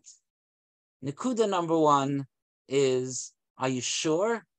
Are you sure your younger children are cut out for the intense yeshivish life? Are you sure that it's not a good idea that the children in your family can see that they could be erlich and serve HaKadosh Baruch Hu in different ways, that they were modeled that in their home? Do we know really all my younger kids are for sure future, Riverdale Talmidim? That's for sure. It's just my Nebuch, my older kid, who's an Eisdorf. Really, is that really the way it is? Or does each child need to find their route and their journey and their path, and I'm gonna support each one's path? And especially in your case, the question that you asked, that the questioner is more yeshivish himself. Well, I want to tell that questioner, if you're more yeshivish yourself, don't worry. Your kids know the whole story. They get it. We have to stop thinking our children are stupid. They are not. They get it. They see their yeshivish father with the payas behind his ears and the Birchas Shmuel in front of him. They see that father giving kavod to the son or the daughter that's not yeshivish, and they are not thinking for a second that their father is like, oh, it's equal to me, the two things. They're not thinking that. That's not, you don't have to worry about that, but they are learning a tremendous lesson about Avas Yisrael and accepting family. What an unbelievable lesson. That father is making a huge Kiddush Hashem by allowing the party that you just described take place by his Shabbos table. I love it. Tell him that he should invite me for Shabbos. But you're in a way, you're shaking the whole foundation of the family. You're shuckling the whole. You wouldn't want to open this conversation, Everybody they shouldn't know there's other options out there.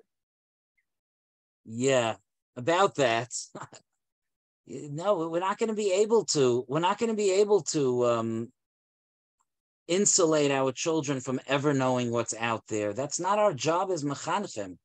Our job, like are we talking about molding in the beginning? Our job as Menachem is not to build a wall around them. Our job as Menachem is to give them the kelim so that they can go out into the world and do things the way they understand that the Rebbeinu Shalom wants from them. Mm-hmm. I can't hide from my children what's out there. I've never seen, could be I'm wrong, but I have never seen it work. Okay. Here is a question. I allowed my 10th grader to decide on his own what time his curfew should be.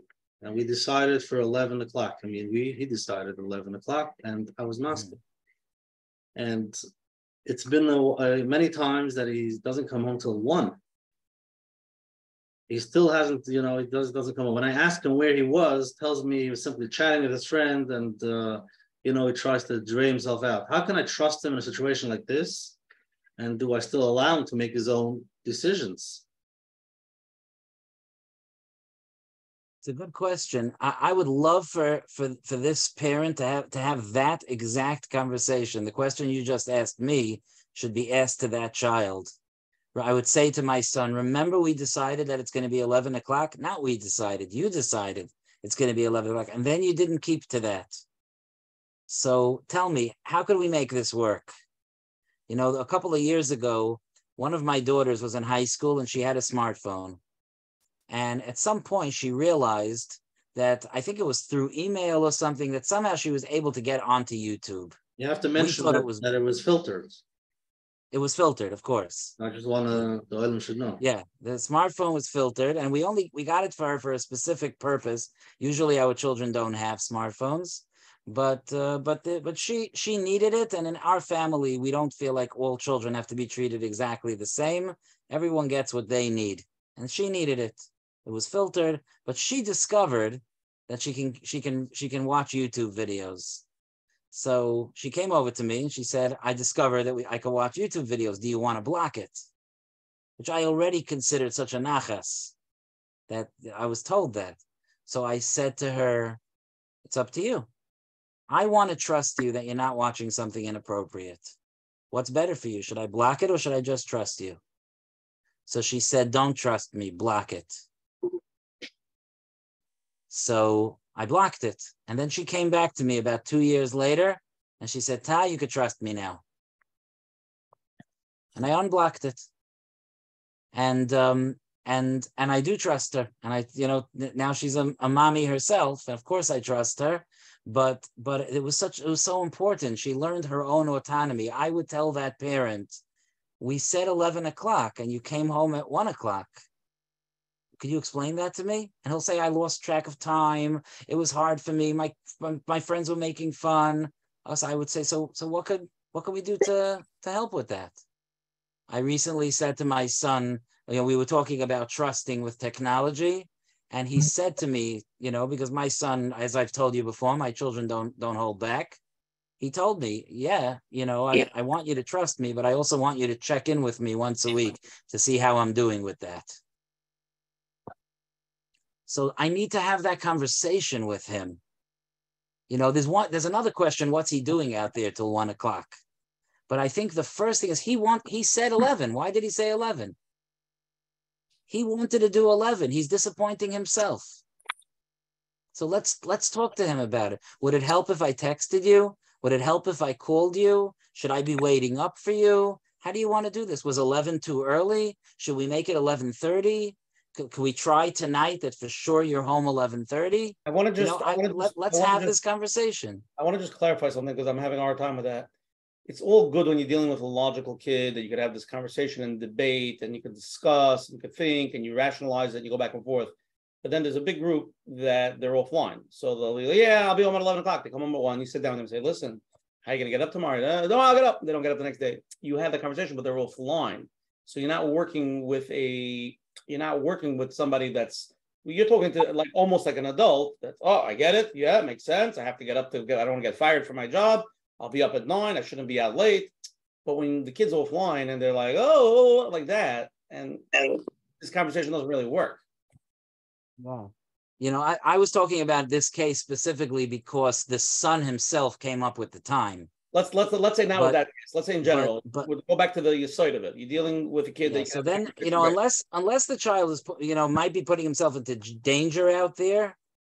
If the kid that you're describing, that's he's a little flaky. We got to let them grow up at their own pace. It's not necessarily true. It's not necessarily true that every kid has to have the same thing. And some kids mature a little later. Sometimes you'll have teenagers that are growing up late. Yes, he'll be a little tired. Yes, he's going to wake up late the next morning. But I'm working with him, and we're trying to talk about it. The kid that you described, that's like out to lunch, he's not ready to think about it. So that kid, I'm just trying to hang on to and to stay friends with until we can talk. I'm trying to hold on tight, like riding a rodeo, so that when the time comes that he's ready to be mature, we're friends. As it says in Chazal say more than one place that we're supposed to be friends with our children. The question is also regarding the cell phone. If your daughter mentioned that now you can trust me, would that be something generalized? Because I know many people are going to get back to me after this year.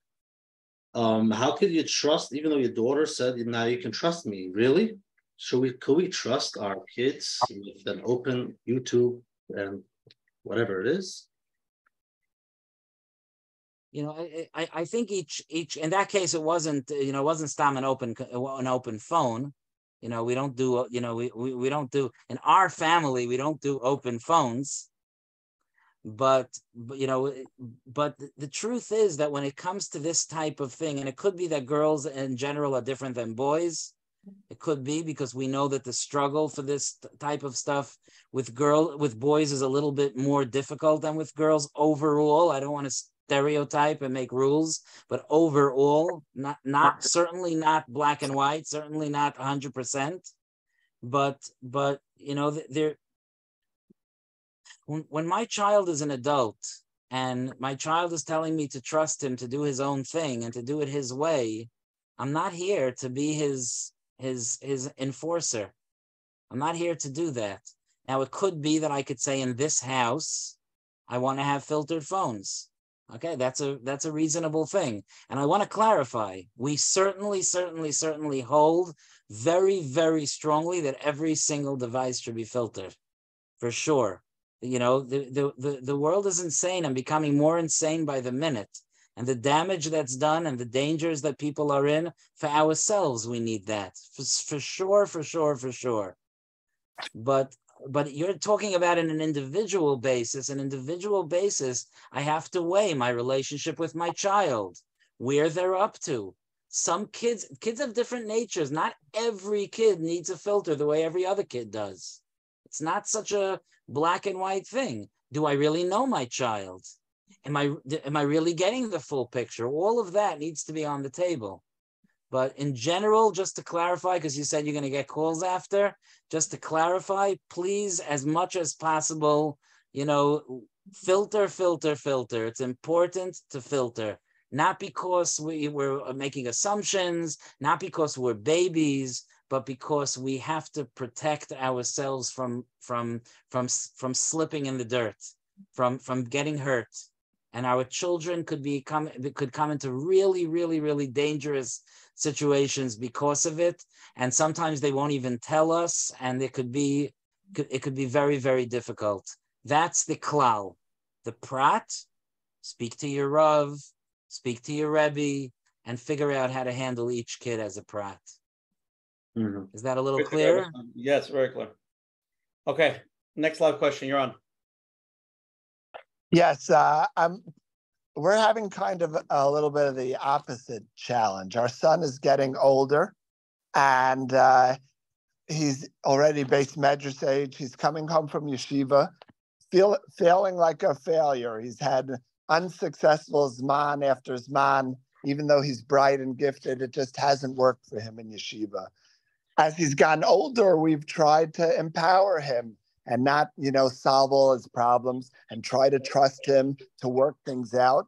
And yet each time he really doesn't take steps to help himself, and he just sinks further down. And we encourage him to speak to people. We value him. We try to create dialogue, and he mostly rebuffs it and doesn't take advantage.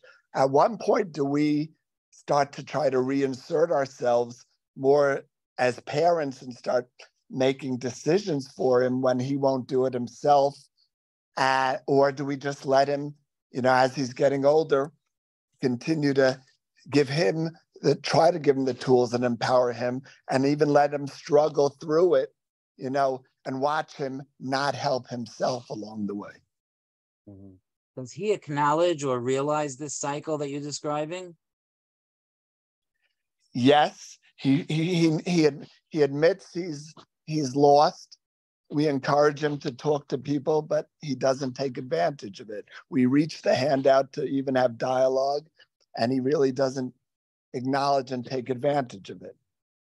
And how would you reinsert yourself if you would? We would start taking the more route of setting. Well, if you're not going to speak to people, we know that'll help you, and we'll start lining people up for you to speak to, whether it be in the professional world, in the spiritual world. Help him where he's not helping himself. But yet he's getting older and bigger, and we don't want to do it with his arm twisted against his back. But on the other hand, we keep giving him opportunities and dialogue, and we are his fans, and we try to be supportive, but he's not taking the hand that's reaching out to him, not from his Rebbeim and not from us. Mm-hmm. You've been in contact with his Rebbeim? Yes. So first of all, you sound like incredible parents. That's first of all. And it's a big challenge. I've seen this before several times that sometimes as children get older, they seem to have this like either fear or blockage in life stepping into adulthood. Tonight we decided as a share about transitioning to adulthood. Some kids themselves, and I like the way you started that it's like an opposite problem. Some kids stop, they kind of sit down on the floor. They're like, I'm done, I'm staying here. I like being a kid. Thank you. Please continue to take care of me. And, I think that it might be a good idea to try to first of all, to make a judgment call if he needs a little bit more time or not. Some kids are maturing later and they just need a little bit more time. But if that's not the case and you suspect, and as a mother, you have a very, very strong sense, and if you suspect that more time is not going to help and it's going to take a while and you're going to give it time and it's just going to sit and he's just going to feel worse and worse and worse about himself, what I would ask him is if he could please empower me to get the ball rolling a little. In other words, I wouldn't insert myself and just say against your will, but it sounds like he needs help and he knows it. So it sounds like he might need a little bit more of a push from his parents, but it would be a great thing if he knows that he suggested that. In other words, tell him, we're thinking of lining you up with people. We're going to bring you to people. Would you, can we do that? We'll be your secretary. We want to help get the ball rolling, but to get his rishus for it. What do you think? Do you think that would be doable?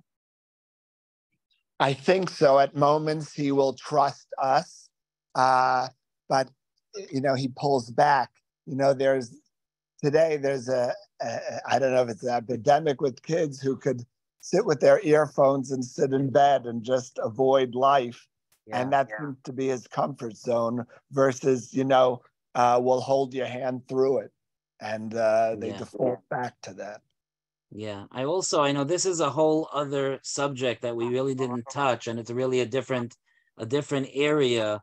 But it could be that if you bring him to someone for an assessment, it could be it's something that a little bit of medicine could help also, and it might be kedai to look at that if that's the thing that could make the difference to give him the strength to live the life that he wants to lead. It's a small price to pay. It could be kedai. I know that it's that there's a lot of feelings. There are a lot of people listening to this that are nodding their heads, and a lot of people listening to this that are probably horrified, by the thought of medicating. There's a lot of very strong feelings about it. But sometimes if that's what's holding a kid back, that's and it would help if there's some kind of like an anxiety or depression that's holding them back. It's kedai to get an assessment from a professional if they feel like, at least for a short while, if that could help. I'm not saying that that's what you should do. Obviously, I'm not a therapist. I'm not a psychologist. It's not my place to say, but I think it should be one of the choices on the table. Yeah. Okay. Appreciate the feedback and a great program. Thank you. Okay, let's just go a little bit more into this question. Somebody was texting me. I understand what what the Rebbe's trying to say, and I make effort to have open conversation with my teenager. However, my spouse is more traditional and is resistant to letting go of certain matters.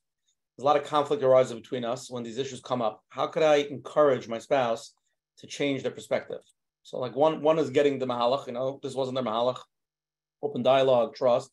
And the other one is still old-fashioned school. How could between the marriage, between each other, how could a wife or a husband explain to the other person to try to go down a different road? Yeah. Well, first of all, the fact that one parent has one approach and the other one has a different approach, obviously the two spouses need to respect each other's approach. And that means sometimes it might be a good idea. Let's say if the husband is the one who's being more broad and the wife is the one who's being, more, let's call it traditional or staying in her lane. So I would tell my wife, I'll handle those conversations, but can we agree that sometimes that's what's better for our children, to let them have the conversations? And I'll handle it. I know these are hard conversations for you to have. I'll do those conversations. So that could be something that that helps. And I also don't, again, maybe, I don't think it's a bad thing for a family if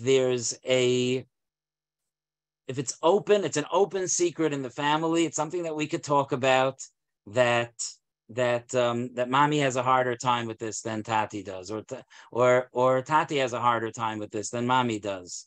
It's okay. It's okay for that to be part of the conversation.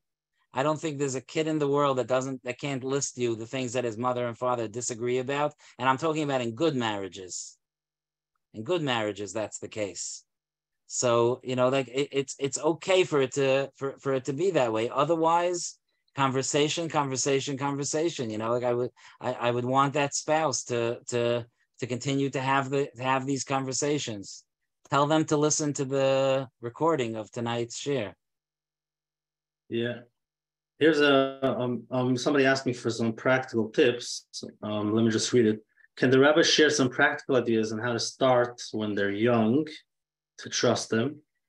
And for those who are struggling already, what are some steps that they can take to gain back trust and open communication? What are those first steps, that they can take?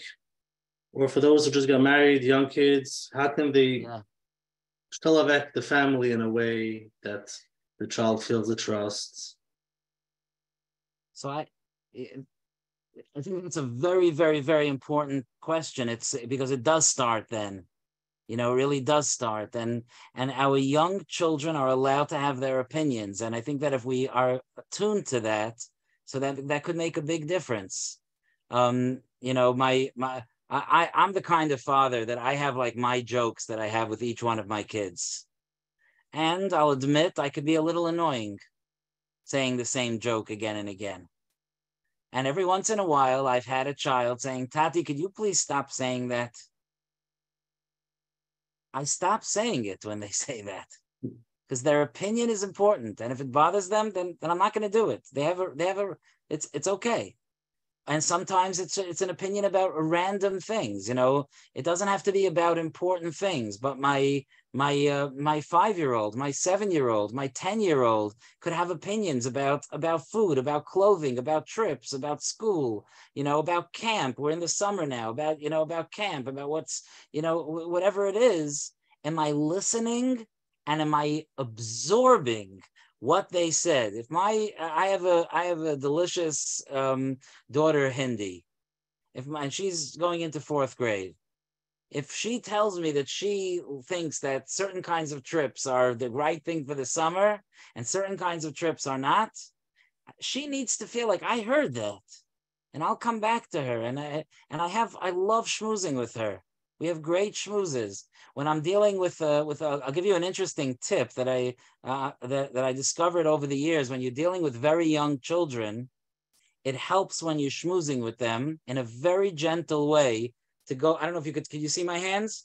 If you put your hands like this and let them put their hands on yours, just for that brief conversation, but it keeps them focused. Don't force it. If they may just wander away, but just, it keeps them focused, and listen to them, schmooze with them. When I put her on my lap or she's, or we're sitting together or we're schmoozing together, I think she needs to know that her tati is listening. And that's the first step. The first step is that we're listening and we hear her opinion. We hear and we care. We can have a joke together. She's a mensch. She's a person. When things go later on and we haven't developed the trust and this tension and so on, so then there's no shortcut other than to spend that time together. And sometimes we need to avoid the conflicts in the beginning. But the child that's, first of all, let me just say this, our children want desperately to have relationships with us. And sometimes we get afraid, and sometimes we take their negativity as a statement that they don't want to have relationships with us, and it's not true. Anybody who's listening, I challenge you to try me. Try me. Take your son out for ice cream. Take your daughter for Slurpees. Take your daughter for a manicure. And did I just say something bad? Should you sit in the car or go inside? But the go and spend the time with them and make yourself vulnerable and schmooze it over and speak about things and talk about things and listen. And from whatever age it is, trust could be built. Beautiful. And then there are those who struggle because they were so nice to their kids and the kids are taking advantage now.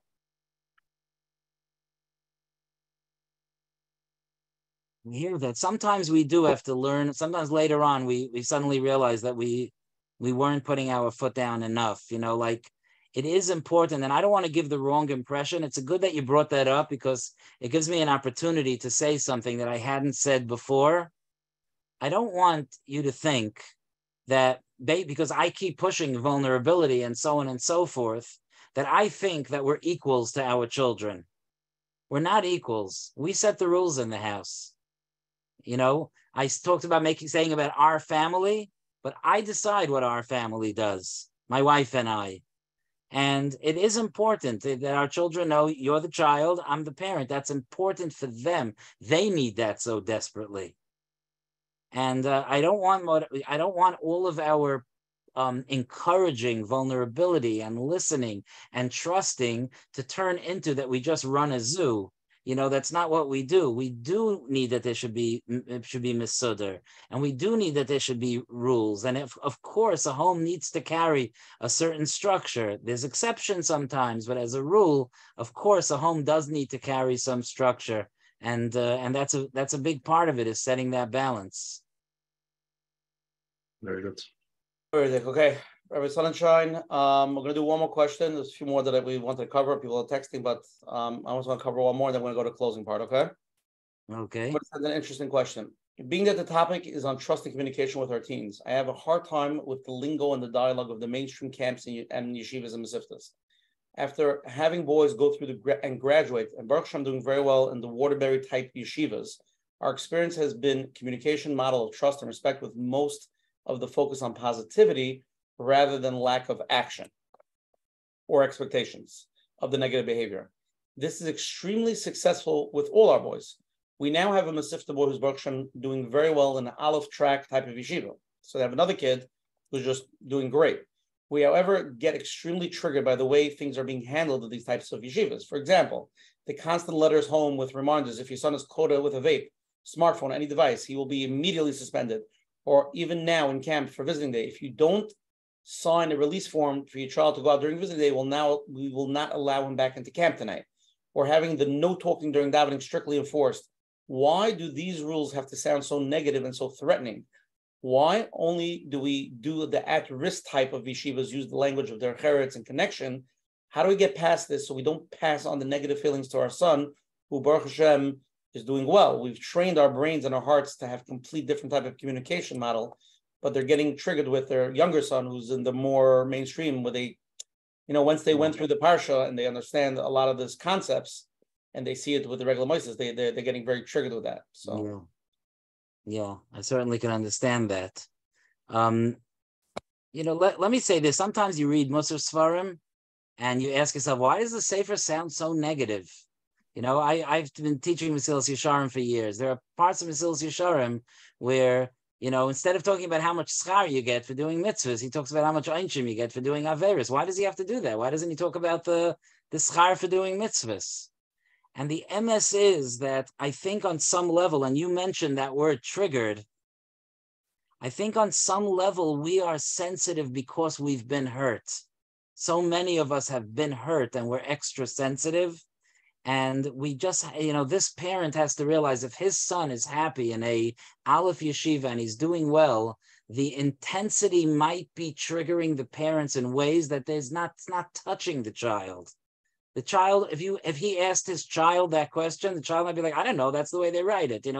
It's not even oila ala das. And I think it's important to realize we are triggered. We are triggered easily.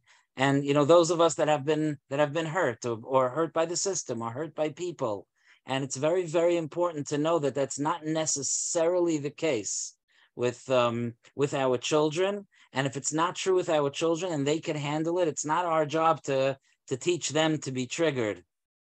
That being the case, I have to tell you that from CD, and I do wish we would focus a little bit more on positive lashonos and more empowering lashonos. I think sometimes it's not like our Messiah. It's not what we're used to. It's not, but and I think that we're going to see it as years go on. I think that you're going to see the most yeshivas writing Waterbury letters. You're going to see it because today's generation needs it. And we would be mistaken, and it would be an avla if we made it sound like that the yeshivas or the intense yeshivas don't understand chinuch. They understand it very, very well. They're dealing with certain kinds of boys that could deal with a certain chinuch, but I think they're listening, and I think that you're going to find. I wonder even now if we would compare the letters now with the letters 25 years ago. I bet even now the letters got softer. You'll see the softness is trickling down. That's what I think. But this parent that's triggered, hold on. Deal with your own pain. Don't put it on your child. Unbelievable. Okay, somebody wants to ask one more live question. I'm going to squeeze them in, Rabbi Sonnenschein. Is that okay? Sure. Okay, you're on. Okay, thank you so much. My daughter is 13 years old, and we recently got her a smartphone because that was what we were told to do for her. So basically, we started with the approach of like really, really trusting her and, talking to her about it and having tons of conversations about it. And basically, we were letting her, have consequences to her decisions. Like if she stayed up too late, then she's going to miss out the next day. And like, do you want to go to school on time? But basically at this point, we feel like she's really a shell of herself and that it really took over. And we have to have, we have to put some boundaries into place. We're having a hard time communicating this because at this point, she's saying things like, well, you're not letting me make these decisions because you're taking the decision away from me. And how can I make choices if you're not letting me make choices? And she feels like very controlled by the whole idea. I just need help, like how to talk to her and empower her without making her feel like she's a child and that she, like that type of thing. Yeah. This is a perfect example where that balance between parental authority and trusting and listening to our children needs to be balanced. It's not easy. I want to share with you something that happened to me.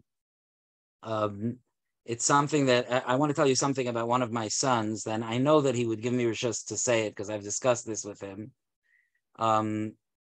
It's a little vulnerable for me, but I think it's kedai to answer your question.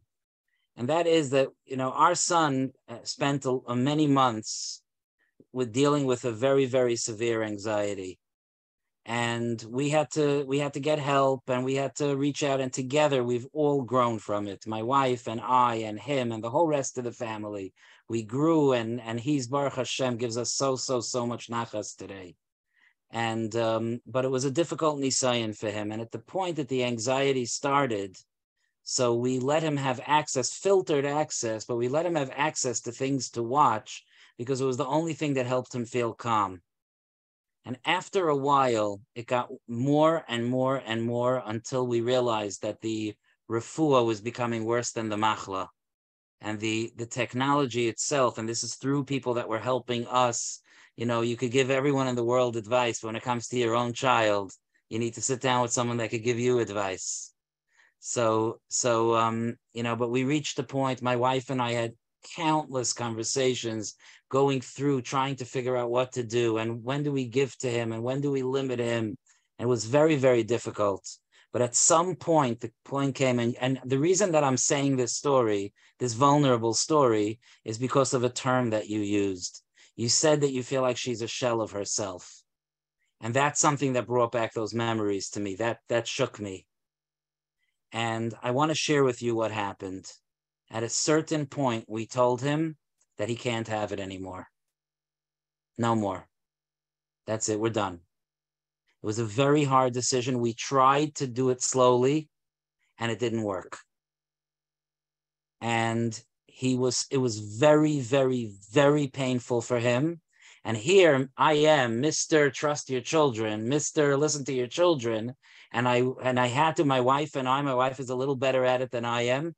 I had to really put my foot down in order to save my son.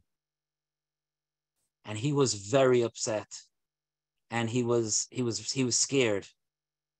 And a few days later, I think it was maybe 3 days later, he walked into my study where I'm sitting right now. I was standing. He came in. He rested his head on my chest. And he said, "Thank you for taking the iPad away from me. I feel alive for the first time in a long time." And we had a long journey since then. That was not the end of the journey. But I just want to tell you that if you feel like she's a shell of herself and something needs to be done, speak to her about it. We were very open with him when we made decisions, and that's that balance. We were talking, we were vulnerable, we were open, but ultimately we were the parents. And if we felt like something was dangerous, we worked together with an objective person, a wonderful, wonderful, wonderful therapist who helped us through it. And we were able to make those boundaries, and we have our son back. And so I'm not saying that your daughter is exactly in the same situation. I'm not saying that it's, obviously, and it's the type of thing that I hope that you're speaking to people, one-on-one. And if you want to be in touch with me afterwards, so then I think that Usher is going to help make that available, how to be in touch. But, so I'm not trying to just say this is what I did, so this is what you should do. But I do want to point out sometimes the technology could do that. And yeah, this is the balance. This is what we did tonight, is that we talked about being open and trusting and trying, but also sometimes I have to say to my daughter, I know this is so hard for you. And I know that, you don't want me to make you feel like a child, but I see that you're hurting yourself here and we have to try it this way. Did you replace it with something else like right away, or it was? I want to tell you something. For that kufa, we let him do, we tried to, we did anything possible. He wanted a paint, we bought him paint. He wanted it, right now he has hanging on his wall the largest and most fancy bow and arrow you have ever seen. Okay, he used to go into the backyard and shoot arrows. Okay, he still does sometimes. He learned how to mix wax to make aromatic candles. He whatever, because he needed to do something. Whatever, it was expensive for us, and he knew, by the way, that there was like no expense accounts. He knew that we were going to do that. We understood what he was going through, and we were going to do that for him, to help him do things, productive things. I brought him to a bookstore at one point, and I said, let's find books that are appropriate for you. We bought out the store with books for him to read. At least it was better than watching a video, and things like that. So yeah, work with her. Ask her what would be a good replacement. When you took it away, how did he react? Did he tell you that this is my lifeline? Like, was he able to express that to you? Like, did he feel that way? You know what he said to me? I was trying to avoid that part of the story, but since you asked, he said to me, Tati, when I kill myself, how are you going to explain to me yourself that you did that? And how did you respond to that? Well, part of it was a certain confidence that that's not what was going to happen, obviously, and that's something you have to do together with a therapist. That's not it's not a game, obviously. But my response to him was, I'm going to know that I made the best decision for a boy that I love and I care for, and I'm going to always know that I made the decision out of love for you. Wow. Thank you so much. And I'm sorry for this heavy conversation, but you triggered me when you said a shell. Okay. So that's why I'm sharing this with you. Yeah. That's very helpful. Okay, Rabbi Sonnenschein. Let's go to closing, okay? Wow, yeah. That was powerful. Okay, again, first of all, gracias for Rabbi Yosef Sonnenschein for coming on tonight, giving tremendous chizik. What a powerful topic. I think we covered a lot. There's still a lot more to cover, but we definitely covered a lot. And Menachem, hope us to have this chus again. Again, tonight's shir sponsored by Rabbi Yosef Sonnenschein's Wednesday night woman shir. A lot of people texted me. I gave one person's number that's on the group. Rabbi Sonnenschein, is there any mahalach how to join that Wednesday night women's group? There's a WhatsApp chat and there's an email list. So should we just give it to Menachem and Menachem will send out the information? You want to do it that way? We could do that, yeah. Okay. Yeah. Again, tonight's share is 149 if anyone wants to hear it later. And again, if you want to join the WhatsApp, you can WhatsApp me at 848-525-0066 and save my number. Every week I'll send you the flyer for this on Sunday morning for the speaker. You can go to Coach Menachem's website, which is menachembernfeld.com, and sign up to get his weekly flyers with all the information and the replays. Again, if anybody's here the first time, and for the people Nebuch that weren't here for the past 4 years, including the speaker tonight, Nebuch, that finally joined, every Sunday night, 9:30, the Zoom ID, we have different topics, different people, different rabbanim, different therapists. Next week, I said we have a very special program. We have Dr. Akiva and Dr. Tamar Perlman, the husband and wife, tremendous, therapists in the firm world. Dr. Akiva is trained hundreds and hundreds of firm therapists today that are therapists, and their topic, they're choosing the number one topic they always talk about: living and loving vulnerably. A deep discussion on how to be authentic with yourself and others and your spouse. So it should be beneficial for everybody. Please join, let people know about it. It should be a very powerful program. Again, tonight everything's recorded. It'll be on menachembernfeld.com's website. If you have any questions, you can email coachmenachem@gmail.com. You hear the share 149. It'll be on the phone lines later tonight, tomorrow morning at 848-777-GROW. That's 848-777-GROW. Okay, Rabbi Sonnenschein, I'm going to go do this with you. If anybody wants to be in contact with Rabbi Sonnenschein, your email address, should I give out? Or should I put in Menachem's email? You can give my email address. Okay, if anybody has any questions or anything for Rabbi Sonnenschein, his email address is yosefsonnenschein@gmail.com. I'm going to spell the letters YOSEF, Sonnenschein, SONNEN@gmail.com. And anybody could email him anything. And hopefully, after we fill up his Gmail account with this, he'll get back to you within the next 365 days. And again, thank you to all the advertising sponsors, the Lakewood Scoop for promoting us here in Lakewood, Eli and Ariel from 5 Town Central, Chayla Kaufman from JCN for promoting us on all the Jewish digital platforms. And I'm going to give a little closing to Menachem and then Rabbi Sonnenschein. We're going to hand it over to you. First of all, what a powerful shift tonight. Unbelievable, tremendous chizuk, practical advice, and it was a very difficult topic. It went a little bit in different mahalchim that we discussed a little bit beforehand, but Baruch Hashem. And I just want to say it was unbelievable. And I told Rabbi Sonnenschein specifically before the share not to prepare the closing, but it should do that closing after 2+ hours of getting into the conversation, understanding what we do every Sunday night, and it should speak from the hearts. So I'm going to give him another 2 minutes to think. Now I can think what he should close with. I'm going to pass it over to Coach Menachem. Coach Menachem, wrap it up. Thank you so much. I want to thank Rabbi Sonnenschein. And yes, tonight was not an easy topic, vulnerable, and many people deal with the situation. And I believe everybody in this world, we're all on a journey. And, sometimes it's easier, sometimes it's harder. Our kids teach us, we try to teach our kids, and we find ourselves in situations where we don't know what to do. And it's hard. And how much to be vulnerable to our kids. But one thing, the way I take it for tonight is that they need us. They need that connection. They're craving for it. And we have to learn how to be there for them, how to be there in a way that's like, we shouldn't be triggered, which is not easy. Because but you start talking, if you do open up, and they open up about stuff that you're like, I can't believe they're bringing this up. And then you're triggered and you think they don't see it and they don't feel it. And they do. They know exactly what you're thinking and feeling. And that's maybe the reason why they don't want to share. But to be able to listen and be there with them in their struggles, with their struggles. And like we heard tonight, it's not like you can't generalize. Every situation is, specific.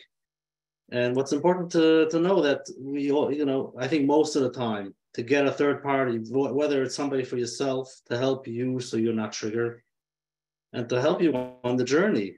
We don't have to do this all by ourselves. We can reach out, somebody that we can talk to. And it doesn't make a difference who it is. If it's somebody that's helping you, it makes it easier, makes it better, then go for it. Don't try to do it all by yourself. So thank you so much. And Hashem should help us all, again, with even those small steps that we need to make that connection, the open communication, to be able to listen to ourselves, to our kids. And Mitzvah, with that, we can go to Mashiach, Mitzvah. Okay, Rabbi Sonnenschein. Okay. Let's go from the heart. Thank you. First of all, thank you for telling me not to prepare before. That's first of all. It was an incredible experience to meet this group of people that are so focused on chinuch. And I just want to, if you told me to share what's in my heart at the end of 2 hours, what's in my heart is that I want to say to every single parent that we're in this together. There's nobody that knows all the answers. There's not the people that know and the people that don't know. This is a difficult thing. You know, parenting Bisman Hazeh is difficult, and we're all in this together. Chinuch, you know, just to continue what Menachem just said. Chinuch is not just about being mechanech our children, but maybe be'ikr, it's about being mechanech ourselves. And it's an opportunity for us to grow into different kinds of people. We're different people after we spend time raising children. And just knowing that this group is here, that there are people here that are so focused, just listening to the questions, the live questions and the questions that you asked. But the questions were just,